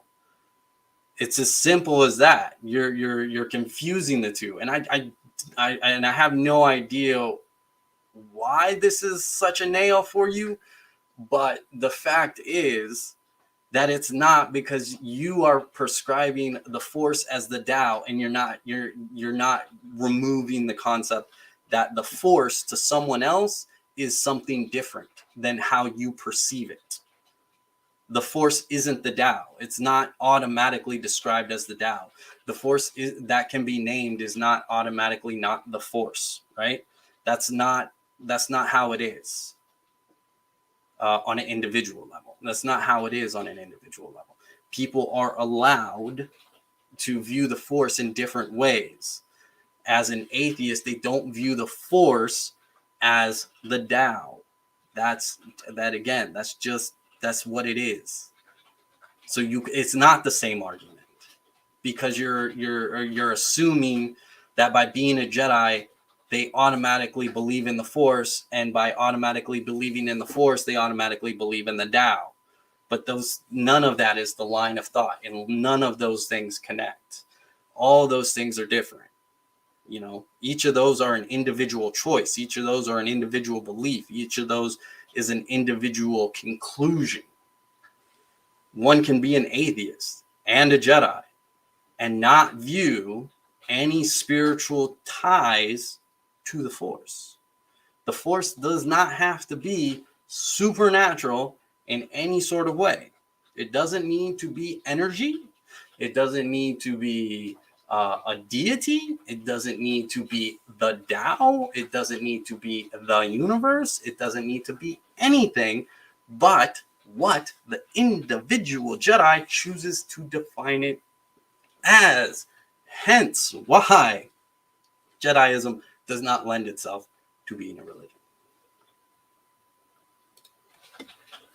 I am a Buddhist, and there's no creator God concept. Yeah. Which, yeah, and that doesn't make you an atheist. So, yeah, I know.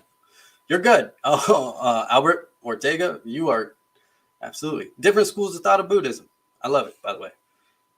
There's plenty of good stuff all out there. Why? Because I don't go with herd and agree with everything. I must be new.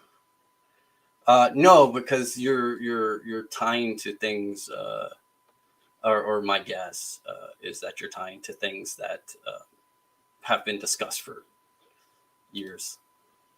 You guys have to realize, if there are already atheist Jedi out there, there are probably agnostic Taoists already out there too. Agnostic atheist Taoists. Yes, man, that's already been clear. There's different shelves of atheism. We've already discussed how there's different sects of atheism, just as there's different schools of thought in any other religious thing. We've already discussed that.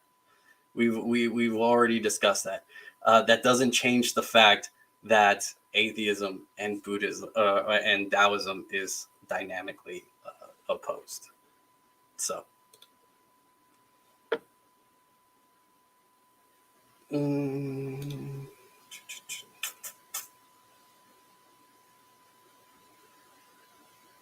Yeah, you might be new here. I don't care. Sheltern is just the emoji of the couch, emoji with the cat in the box. Okay, I was wondering, because it doesn't make clear. It doesn't. Yeah. Some of the times the emojis show up as evidence here. I'm a terrible friend. I dipped out of the world for several years. I just don't have the bandwidth, and I got 4 burners, and they're all cooking. It's I don't think that makes you a terrible friend. It's all definition based, right? Friendship's definition based. I've talked about that. We talked about that last week when someone was asking if they wanted to be my friend, and I was like, whereas if you want to be my friend, you have to be comfortable that I might talk to you for months, man. And yeah, I have a friend who I consider a friend in Montana. I haven't spoken to him in years at all. So and yeah, so there's plenty of ways to go around. So I just don't have the bandwidth, though. It's fair. You don't ever have to do anything that you don't have the capacity to do, right? You never have to do that. The Force is like the Tao in the sense that they're both atheistic by a definition of atheism. The Force is not like the Tao. The Force is like the Tao to you. To you.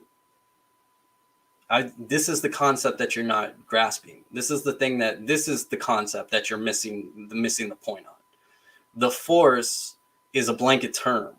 The Force is absolutely not atheistic to some people. The Force is absolutely a deity to some people. That's what you're missing the point on. The Force is an individual thing. You have subscribed, you keep subscribing your view of the Force as the Tao as a blanket belief, but that is an incorrect belief.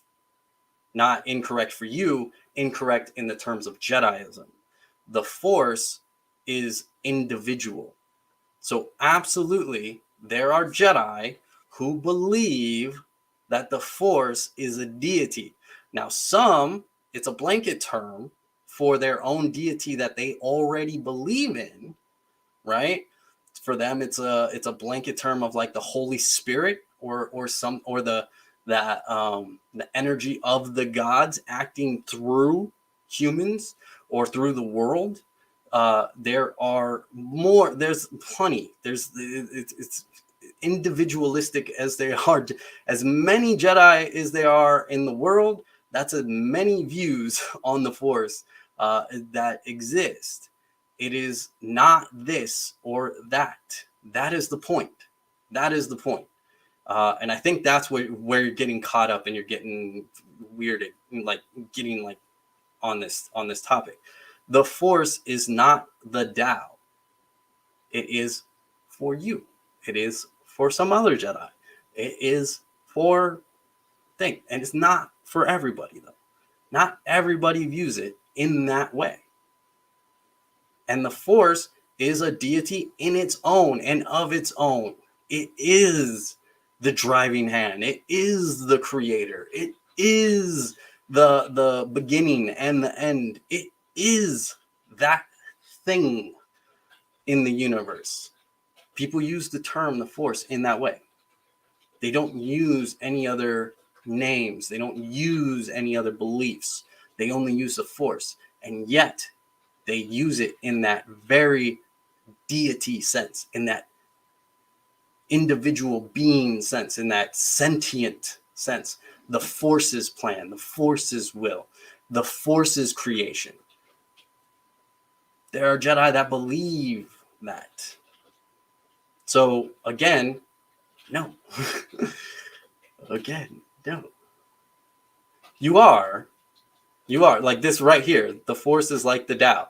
You are. Because see, like this whole sentence right here, the Force is like the Tao in the sense that they're both atheist. It's not.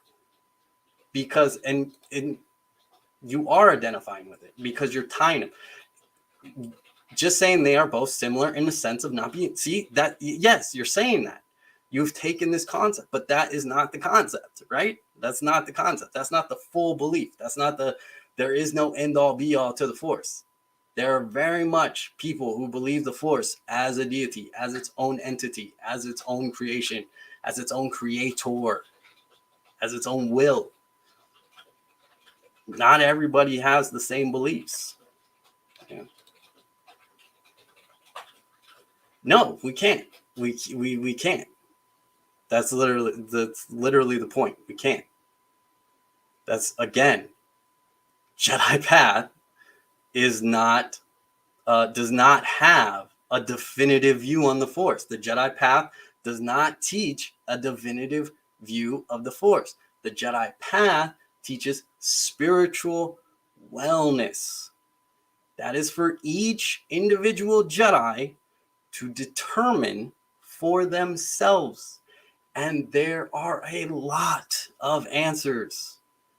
So no, we can't. We cannot do that. That is automatically excluding a large number of Jedi when you do that. So no, we cannot agree to that. We do not agree to that. Sorry. That's why it's not a religion. That's why it's not an organization, because we cannot all agree to that. That is the point. And that is, as we said, yes, you keep trying to circle it and you keep trying to tie the two together, but you can't do that.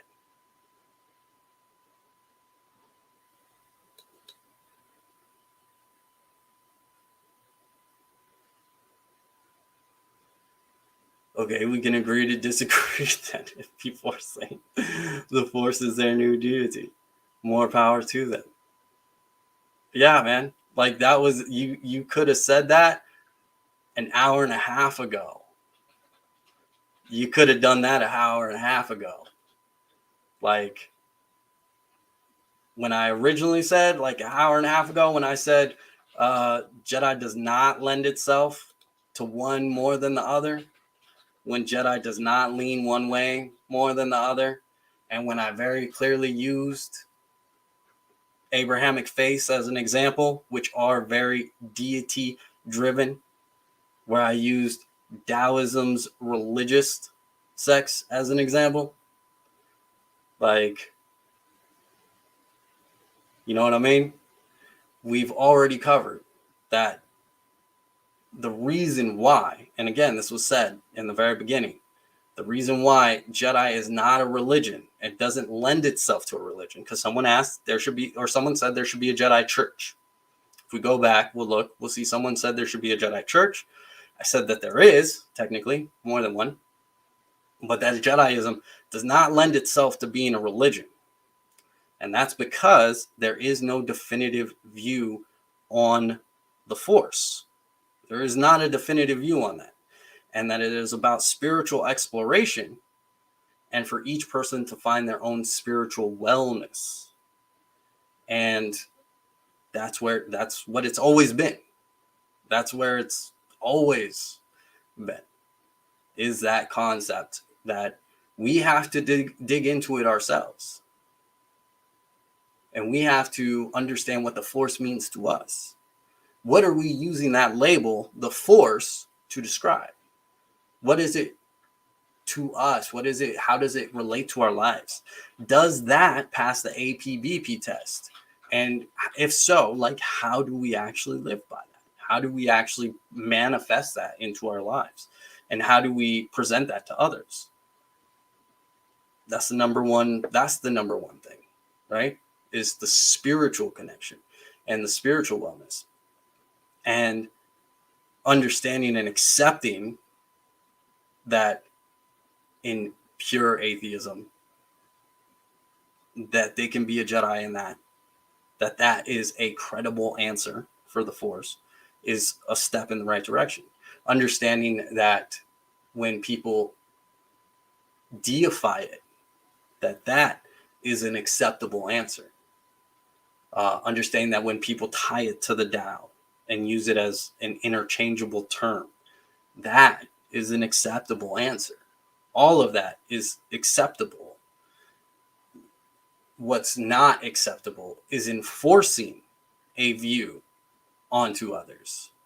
Because again, I'm not trying to be right. And no one has the truth of it all. All we can do is speak our own truths. That's all we can do. And in doing so, come to our own conclusions. But that should never stop us from encouraging people to live the path. And that should never stop us from encouraging people to live the philosophy. And that should never stop us from encouraging people to explore. I don't believe in doggedly holding on to a view. This concept that the Force is the Tao, is it's old hat, right? And like plenty of Jedi have gone down that road, and plenty of Jedi have come to that conclusion. But it's far from the only one, right? It's far from the only one. And when you see so many Jedi go through the community, year after year after year, you watch all these people go through, and they each have to start at the beginning. Even if they have past spiritual practices, beliefs, things of that nature, anytime you start a new path, you're starting at the beginning. And so there's that exploration that always happens, and there's that digging into it. And it always starts off the same for people, where they try to tie it to what they already believe in, or their own concepts. But that's always going to be challenged, because in the Jedi path, we're open to whatever that spiritual wellness is. So that's always going to be challenged, and that's always going to be explored. And this idea of well, I don't go along with the crowd, so blah blah blah. Like that's all just bravado. That's all ego stuff. That's all That's all that is. And it doesn't matter whether it's with a crowd, and it doesn't matter if it's by itself. None of that matters. That's perceiving a difference where there is none. Especially when you talk into the grand scheme of things. Again, are our views on the Force even going to be around in 200 years? Come on. So it's all just in present personal exploration, food for thought, things to chew on, things to explore, things to get through. So you know uh, that's all it is. That's all it is. Dang, I was here late too. Yeah, we've run late. We've run late. uh Yes, sir. Facts, my guy. Yeah, I mean the bandwidth. All you can do is all you can do is do what you can do. It's all we can ever do, right? All we can do is what we can do. It's almost up there with it is what it is. Every week there's a new student learning a new lesson. Absolutely true. Every week, man. It's what's great about it. And for people who have been around, that's what's great about it, because you get to re-jump on that journey, and you get to go through all those things that you've already gone through, and you get to join the journey with them, right? You get to enjoy the journey of exploration, the dogged tenacity, right? Like the dogged tenacity of holding on to a view and things of that nature. But yeah, in the end, we were talking. One of my favorite sayings about the Jedi in general, let alone the Jedi community, is community through diversity. Like diversity is our strength. Diversity allows us exploration. Diversity allows us communication, even miscommunications, and even fighting over the definitions of words and trying to get semantic with it. Those are the fun things.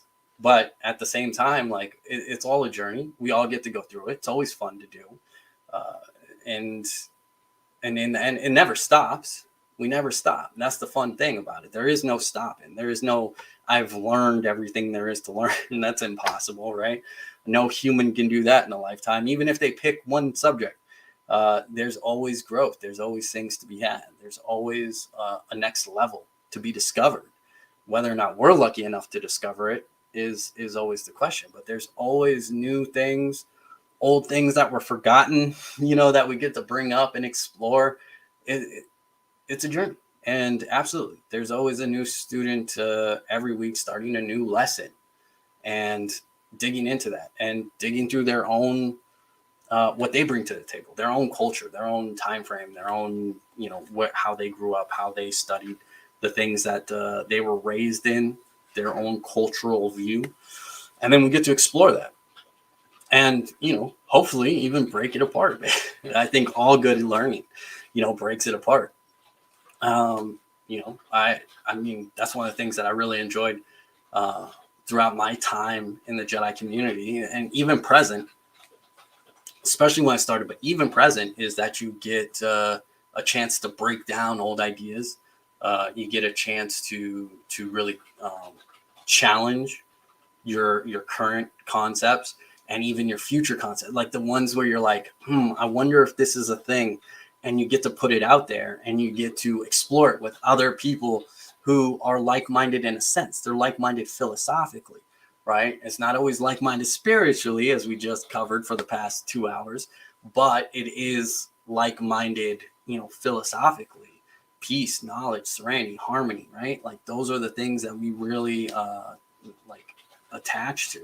Jedi Circle being a great guide to that as well. The APBP test, allowing us to test our own hypothesis before putting it out there. Again, using that kind of scientific method. We want the tangible, repeatable results. We want to make sure people are moving along in a way that's healthy for them. And again, that's not by providing answers. That's not by providing truth. That's not by stating how something is.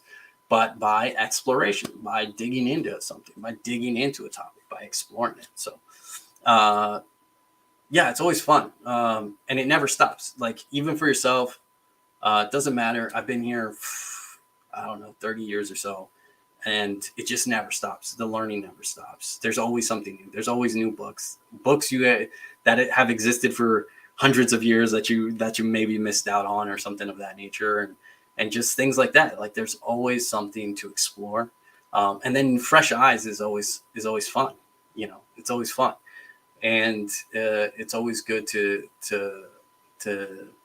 go on the journey with new people, but also you have to continue your journey, and you have to be willing to continue to learn yourself and to challenge your own perceptions of the path, of the universe, of all of that. You have to be willing to do that, and you have to be willing to put in the work, right? It's that concept Talls always like to say, where it's keep your mind open, but not so open your brain falls out, right? You want to keep an open mind, and that's just about allowing for exploration, allowing for individual concepts and things of that nature. So yeah, I enjoy it.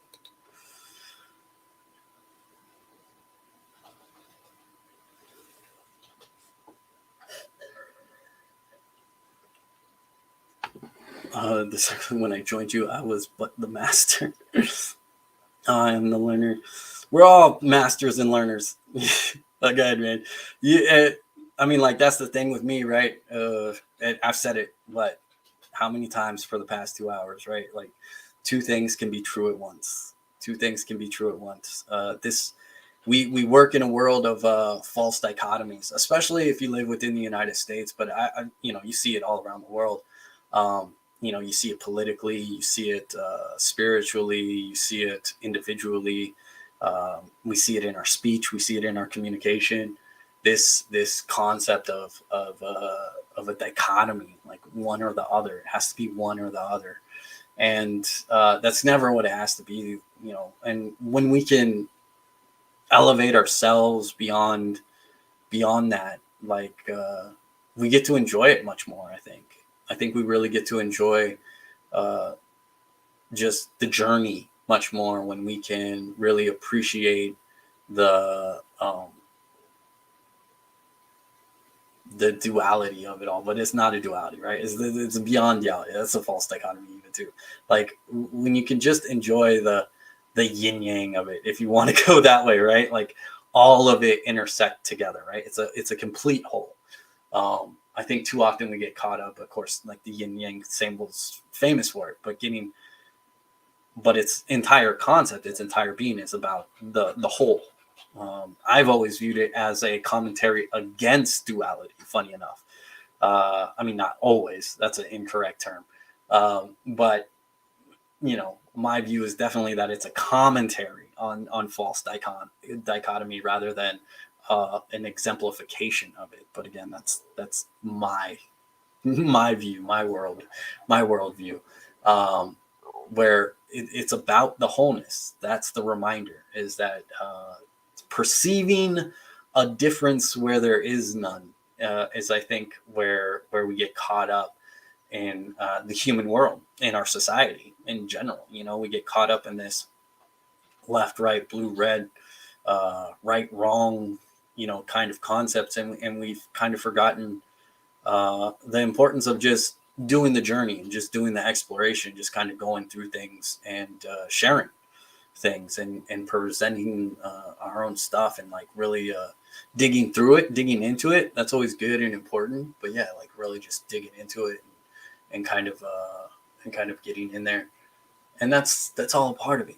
It's all part of the journey. It's all part of our exploration. It's all part of being a Jedi. But it's also it's a human experience, right? It's just a human experience. These are the things that we do. And I think we just need to, I mean, that's my view, that we need to get past it. And, and maybe that just comes from being a curmudgeon. Maybe I'm just tired of it all,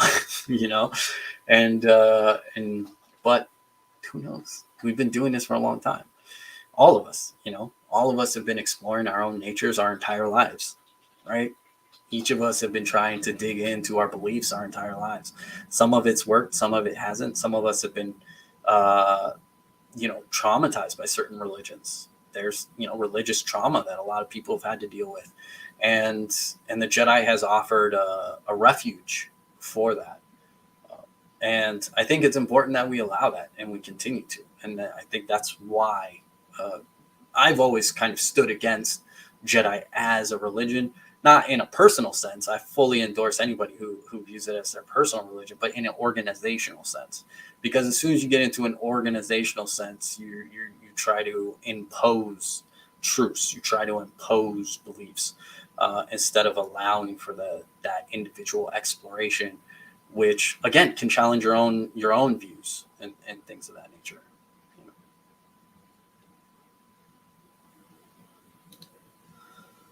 Let me learn you something big, F. Yeah, DJ. I love that character. I love the character DJ. He's one of my favorites. I'm still a Jedi Knight. By what and whose definition there?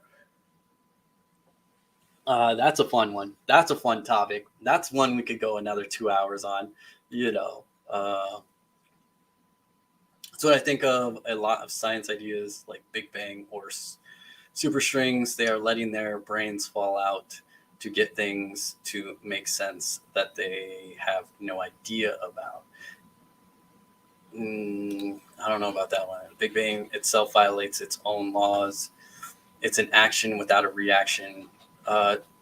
No, that seems no. That seems like an elementary version of the Big Bang.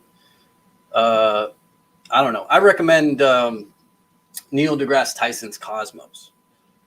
They definitely explore it and explain it better than that. It's definitely also, I think where they went wrong though is the matter antimatter theory, dark matter basically, where they use dark matter, which has never been scientifically observable, to help explain the math. However, there is another mathematic method which supports the math in predicting where things should be, like planets, universes, black holes, things of that nature, right? So when they do the math and they use the model of matter and dark matter, they are able to point a telescope in a general vicinity and the math tends to check out, right? But it's just a quicker formula of math, and that there is another, and I forget the name off the top of my head, mainly because I hate math. So when these topics come up and I'm reading the scientific papers on them, I get bored pretty quickly, and my brain just does not retain that knowledge. But anyways, point being, it's there. That there is another mathematical model which does not use dark matter as an explanation for the universe and for the Big Bang and things of that nature. But and that the math still checks out, but it's a more convoluted, it's much more complex way that you have to kind of account for things, and I think that's more indicative of the universe, right? The universe is a gloriously messy place, right? And I don't know. I think if math is, the simpler equation is definitely not going to be your right equation when you're talking about the universe. I think you're going to have to go completely off the reservation to really be able to predict what you're going to find out in the universe, right?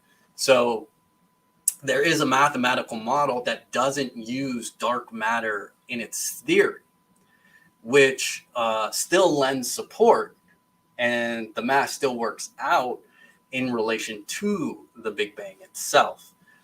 So there is, so it still lends there, but it doesn't use this boogeyman concept to fill its own holes, to fill its own void, right? And so yeah, that's the thing. Did the Hadron Collider already start up? I know that was supposed to start up soon. They only do it every 3 years, and I know that they were this month. Was it this month or is it next month? Is it on Monday? Is it tomorrow? When does that thing kick up? Let me hang on.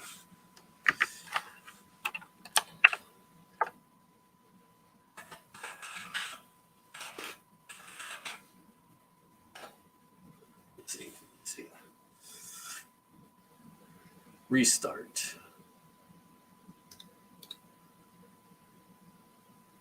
What time? When was this published? T-minus 2 hours. But yeah, when was this published?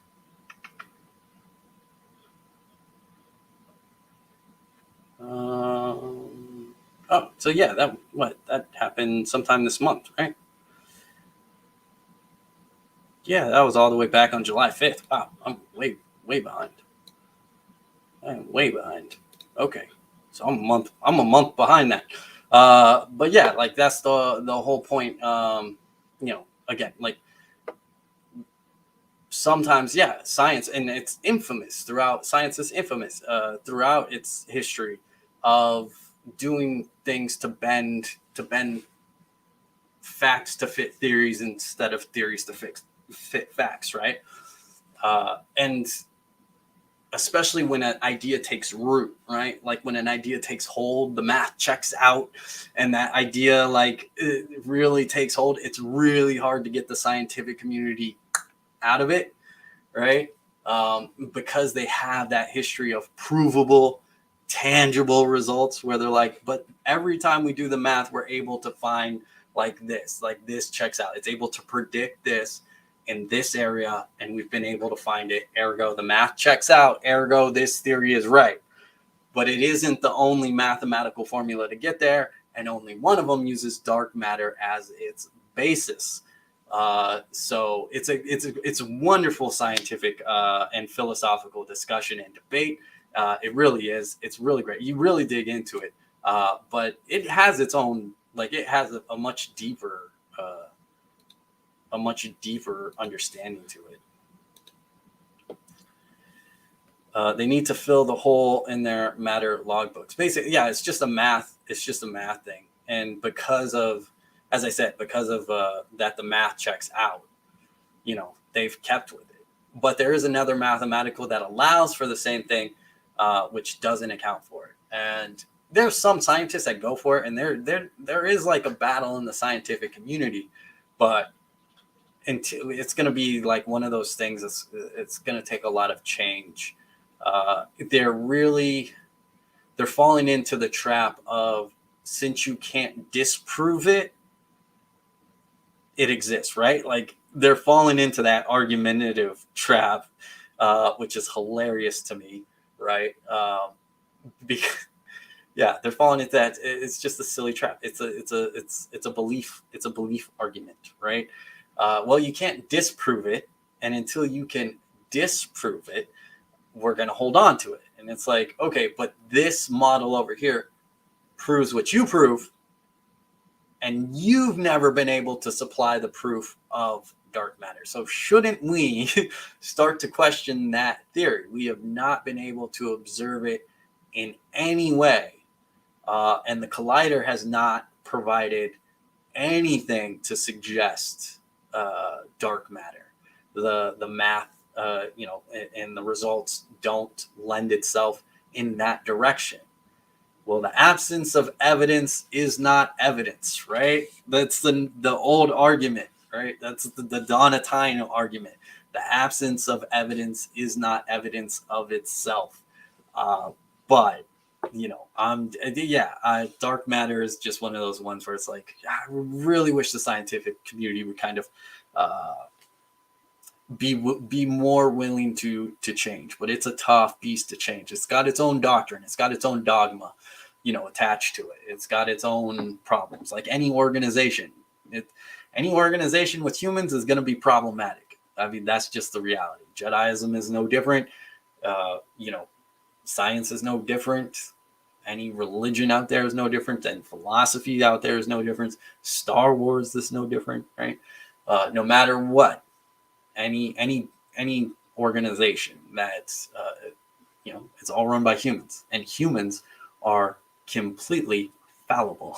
They are 100% fallible, and they mess up all the time, and they get stuff wrong all the time, and they get caught up in their egos, and they're unwilling to let go of a particular point just for ego's sake. It's all ego.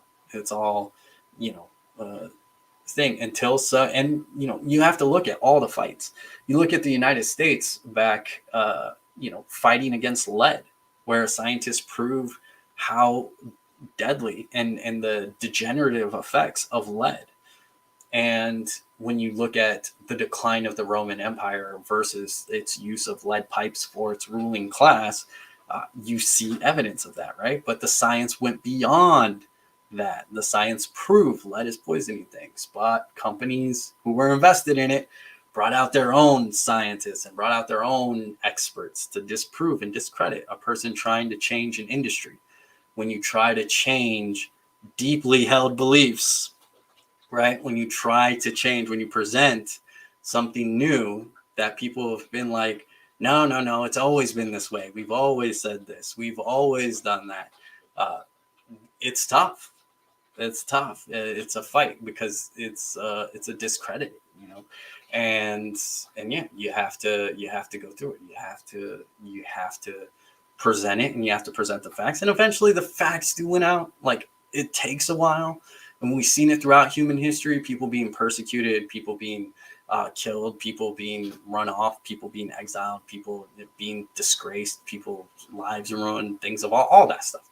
That scientist who discovered lead, he was pretty much ruined until all the paperwork and all the evidence finally came out, and he was finally able to regain some of his status, right? Not all of it, but he was finally able to get some of it back. And that's what it is when you're trying to change things. So until someone comes along with enough evidence to really put the dark matter theory to bed, scientists are going to continue. And as long as the math check out, technically it doesn't matter, I guess. The math still checks out. It's just not a great way to try to explain things. They found Neanderthal man was a dead branch and not even a link. Yeah, and they've also found us mixing together with them. That's always fun. I always feel like that's where our uncanny valley comes from, is from the mixing of the species. Because Homo sapiens and Homo not erectus, whatever. They've found cohabitation and things of that nature. And, it's hypothesized, obviously not proven, but hypothesized that, one helped to lead the other to extinction. Obviously, we know who won that battle, but that there might have been, hunting and stuff involved during that time.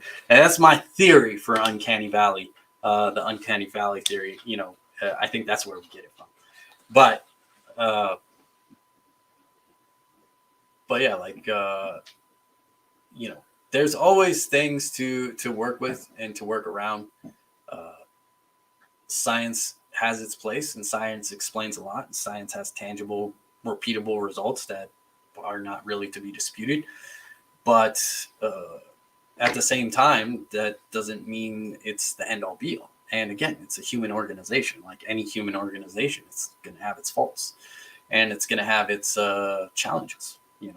So people are always going to have that battle to face. People are always going to have that problem with it, and again, people are always going to have to go searching for their own answers, and people are always going to have to go trying to figure things out. Jesus is the Lord. That is definitely in the scripture. That is definitely in the scripture, for sure. Oh, hey, cool. And we'll just end that.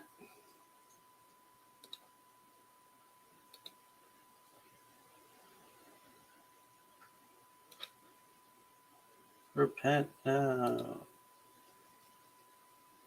Can I delete that? Probably. Repent now. Well, no. That's not going to happen. All right. So unless anybody else has a personal reading from our inspiration cards, we have gathered the attention of the trolls. So unless anybody has wants a personal poll for the week, guidance, activity, inspiration, affirmation. Just to recap, as we're getting close to getting out of here, our guidance for the week. Every journey begins with the first step. Have patience. Have patience. Be brave. Forge your own path. Be passionate and nurture the spark within you. Don't sacrifice yourself for others. That's the way I'm going to read that card. Go on a hike. Go on a nature hike. Use all your senses. Be quiet and listen. What do you hear? What do you feel? What do you smell? What do you see? Be present. That's a great Jedi awareness technique if you're not aware of it. But yeah, go on a nature hike. Go enjoy some nature. Go get some. Take off your shoes while you're out there. Don't walk around. Be safe. But yeah, definitely connect. Connect with some nature. Oh, jeez. Didn't catch that one in time. It's my bad.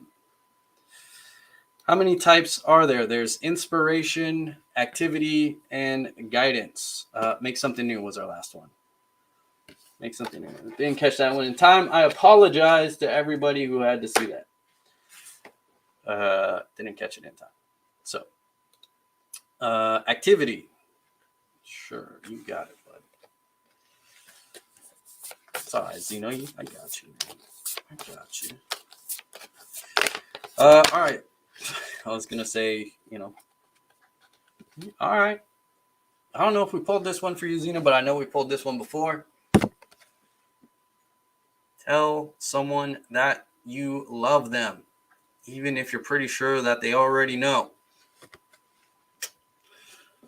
That's your activity for the week, Zeno. Tell someone you love them.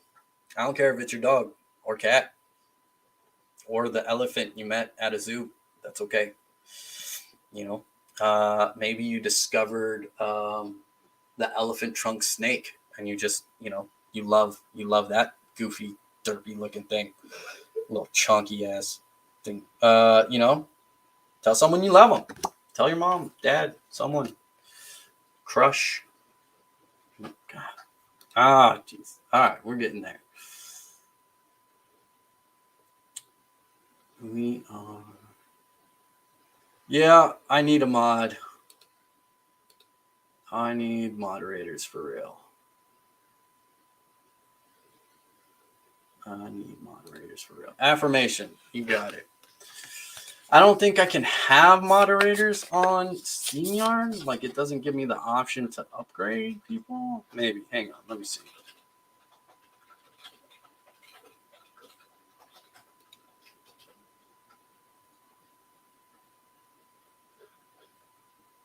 I don't know what that did.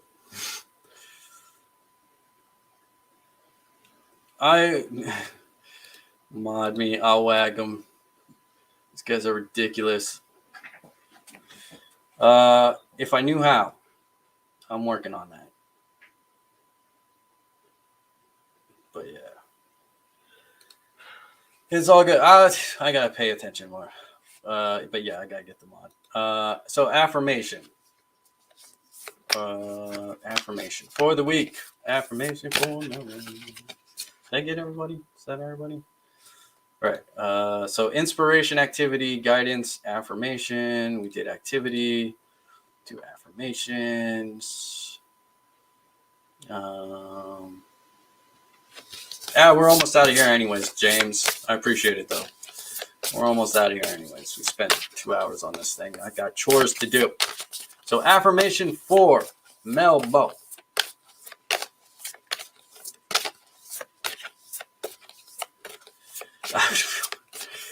What is the affirmation for Melbo for the week? Affirmation. Melbo, give me a affirmation. Melbo, you know the drill. Chill, get your energy right. Affirmation for Melbo. Affirmation for Melbo.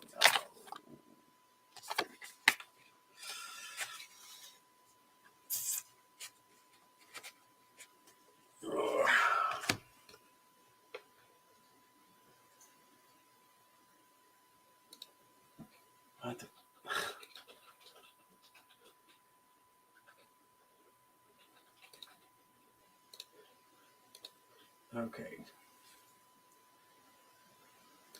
Truth, by the way, we're going to get out of here. Don't worry about it. It always takes a while. It's always past the 2 hour. There's a secondary reason why I try to get out of here before 2 hours, man. Because you start drawing the attention. The bored people on the internet start realizing there's a live chat going on and people want to check it out. Here is your affirmation, Melbo, for the week. I can do it. Nothing is impossible. If I refuse to give up, eventually trying will become doing. It's not my version of that quote. Do or do not. There is no try. That's not my interpretation of it. But yeah. But there you go. I can do it. Tell yourself I can do it. Go do it. Go do that thing. You know what you can do, Melbo? You can go tell a friend. Yeah. Where is that? Here's what you can do, Melbo. You can share with a friend. Yeah, we ain't even gonna get that far. Stop. We ain't even gonna get that far.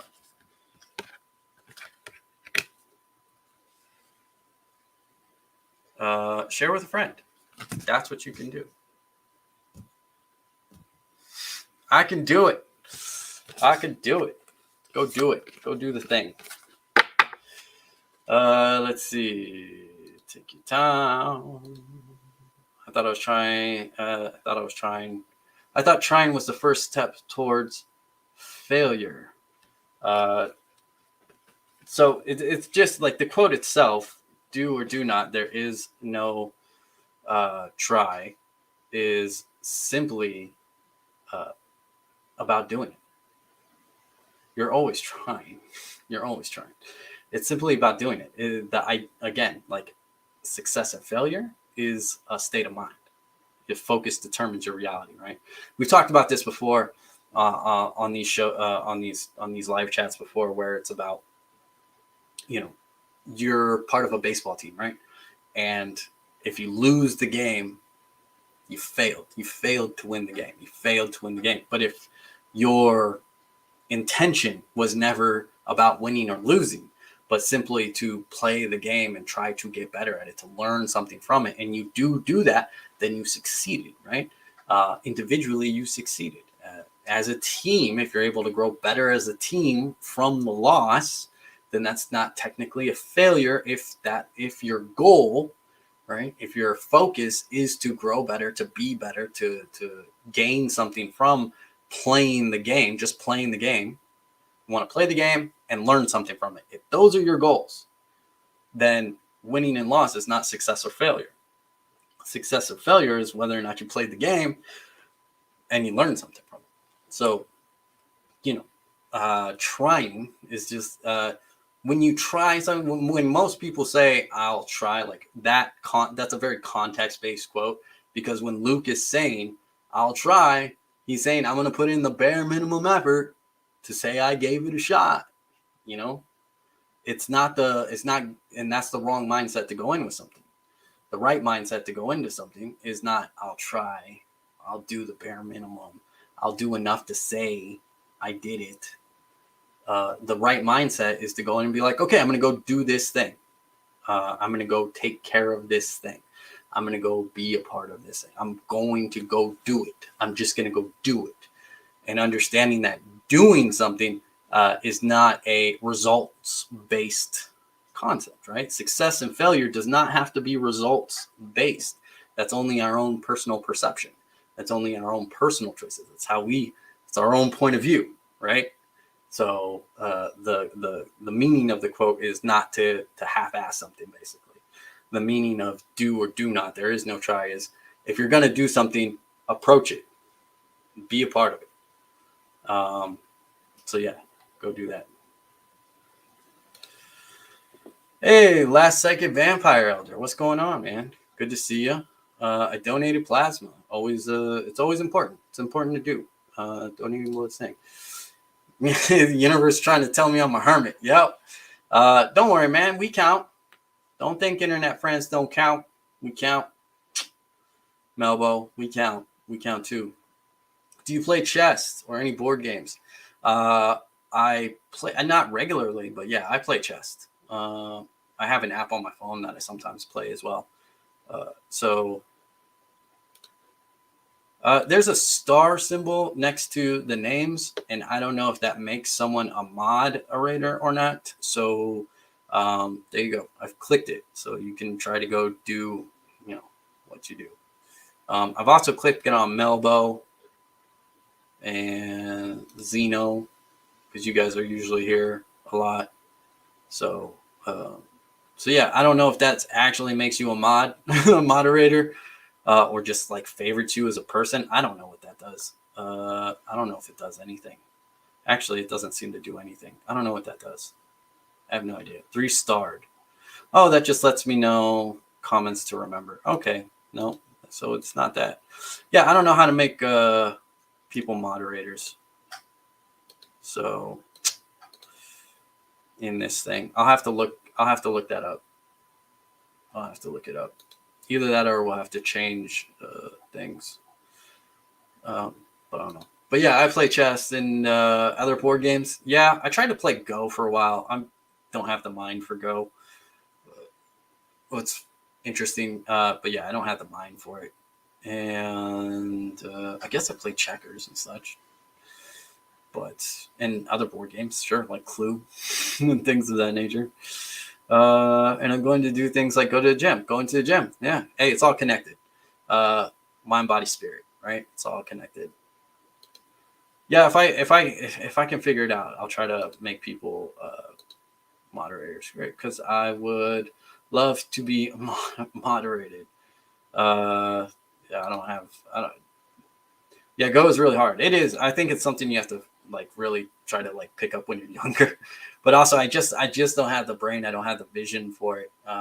It's not conducive to my style of learning the way that Go is. What's funny enough is that the actual gameplay is kind of conducive to my style of gameplay, where you can be adaptive and you can, improvisation is actually like, a good thing. And that's like, because that's how I play chess. Chess is very systematic in my opinion. It's a lot of learning. Like if you can learn all the moves and stuff like that, and some of the best grandmasters are really, they understand the game and all that, but they also have a very deep understanding and memory of past matches and games. And Go the same way, right? But Go, I feel, is much more adaptive to improvisation and all of that fun stuff, So, yeah. But yeah, I played other board games and stuff like that. But yeah, I play chess and here and there. I don't do it a lot.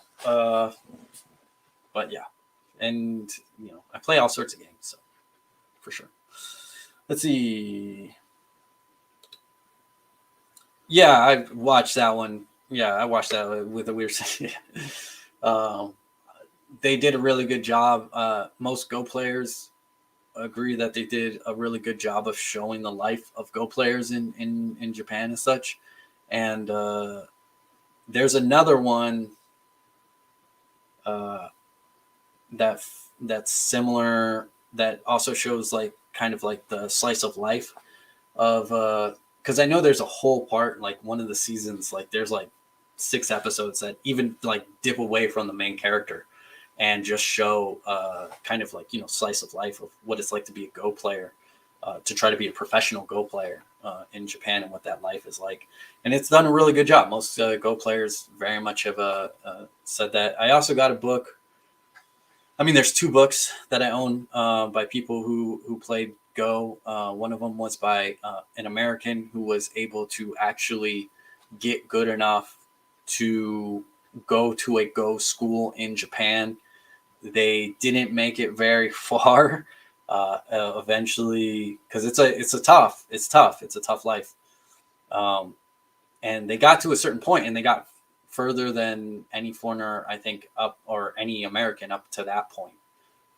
They'd gotten pretty far, and then yeah, but they came back and ended up going into different direction in life, But they published a book, like, one of those self-help books, almost like the 10 lessons you can take from applying the rules of Go to life, something like that.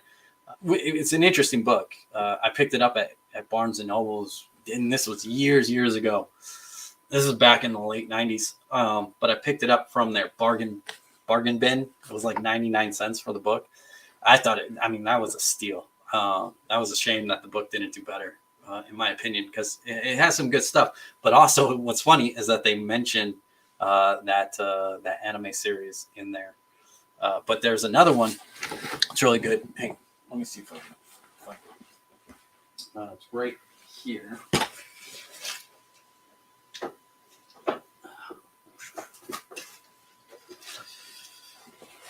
And it's Go with the Flow by,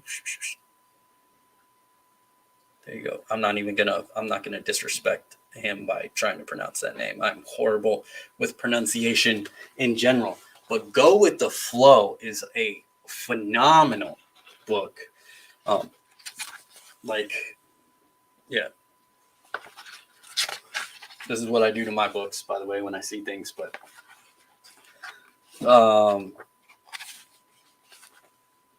absolutely phenomenal book if you like Go, and this one's a good one for Go with the Flow: How the Great Master of Go Trained His Mind. This is a big time winner of the professional Go world, and highly recommend this book. Really good stuff here. Go with the Flow also lends well to other concepts such as flow, Zoe, if you're into Zoism. It really lends itself well to that kind of stuff. So absolutely recommend this one. I would point out the other Go book, but I don't know where it's at, honestly. Oh, here it is. Never mind, found it. It's actually more predominant. Not to go wrong. Oh, okay. This is the one. This is the one I picked up years ago for $1. The Way of Go: 8 Ancient Strategies, Secrets for Success in Business and Life by Troy Anderson. Picked up this one for $1 way back when. And I recommend this one too. It's really good. I don't know if you can find it. It was originally $23. I don't know why they thought they could get away with that. But obviously did not learn proper business lessons there. But it talks about different rules in Go, global, local, O-save, reverse forward, us, them, lead, follow, things of that nature. And then it uses those rules to talk about life and how they can apply to life and things of that nature. So yep, I recommend those two. I do like Go, but again, I just don't have the mind for it at all. I think sometimes the book chooses you, like in Harry Potter.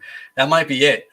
It was definitely one of those, force things, right? Like it was just one of those things where the universe, where I was just wandering the Barnes and Nobles back then. That's what I used to do. That's where I got my schooling. That's where I got my training. That's where I got my studies. Picking up books. I would go there all day. I'd go to Barnes and Nobles, and I'd just grab books, and I'd sit and I'd read a book. Like I'd see a book and grab it and read all day. And that's where I got my comparative religion stuff, right? Like I would grab I'd go through the spirituality section or the religion section or the philosophy section. And if a book kind of stood out to me, I'd grab it and I'd just sit down and read like all day. And that's all I did, for a long time.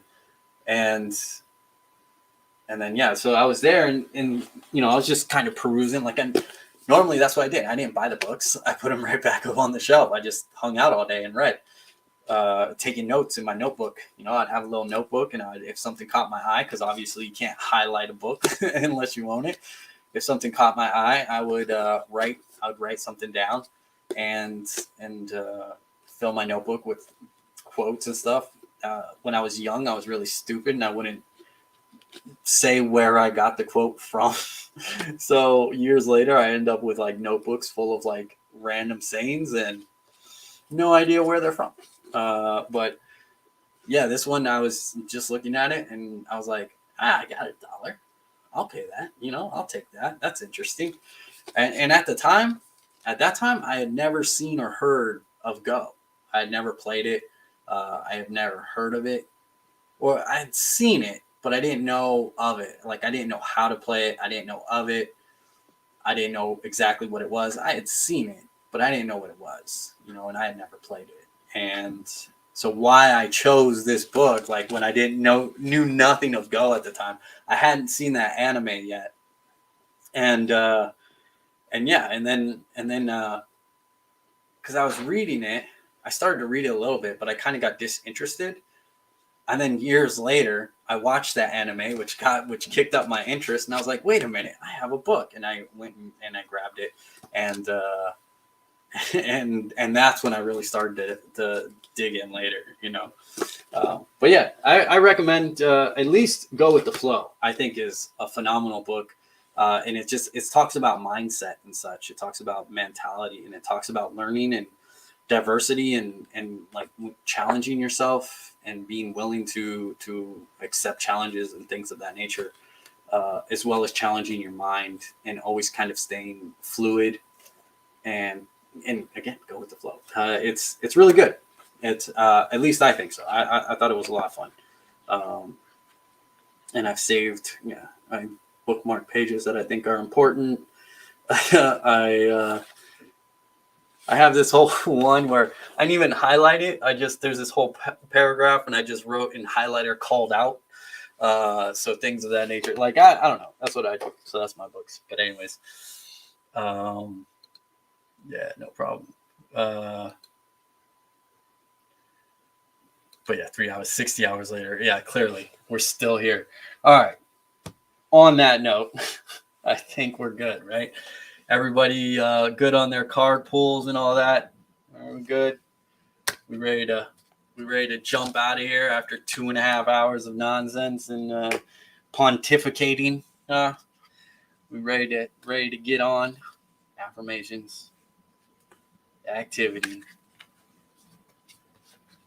guidance, inspiration. All right. And there's usually a booklet that we sometimes dig into because some of the cards have further explanations and things of that nature.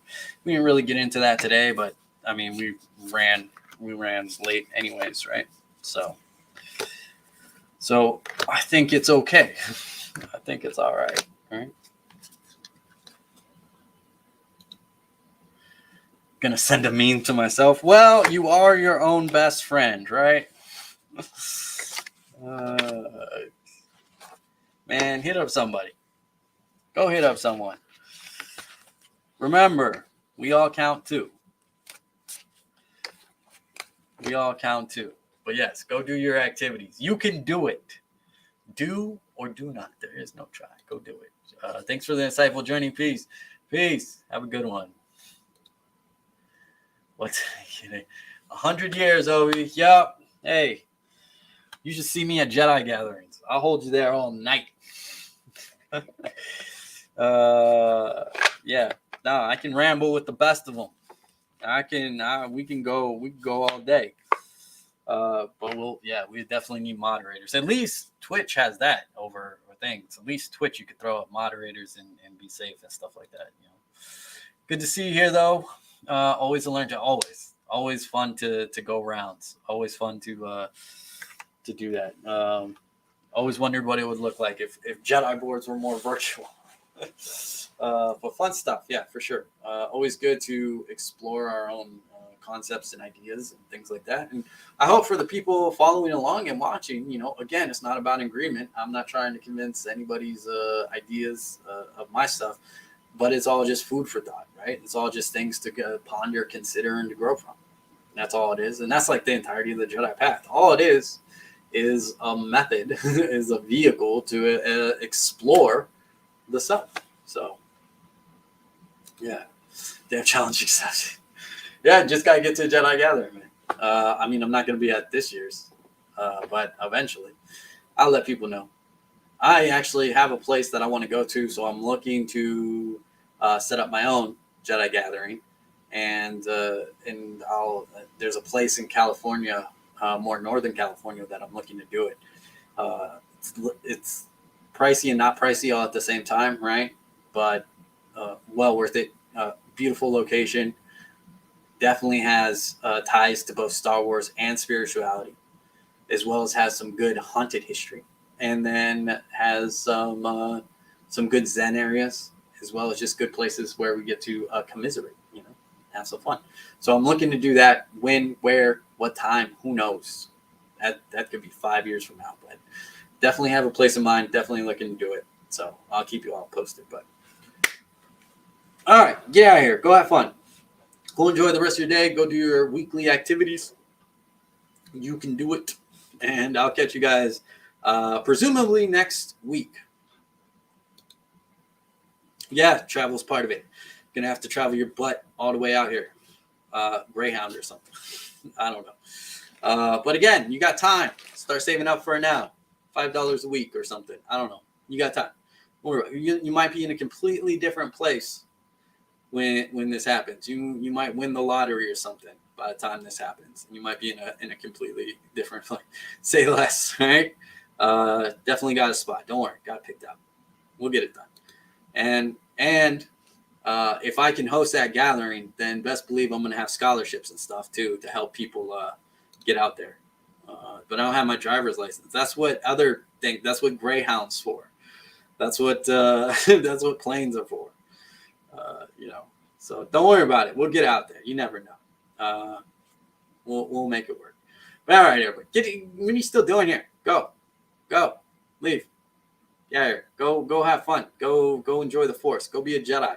Go do some stuff. Go pick up a book. It trains, absolutely. You can Amtrak it, But yeah, get out of here. Go on, geek. All right, everybody. Catch you later.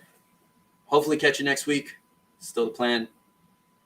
We're still around the same time, anywhere from 10 to 11 Pacific time, California time. So always keep an eye out. And then I'll catch you guys later. May the Force be with you.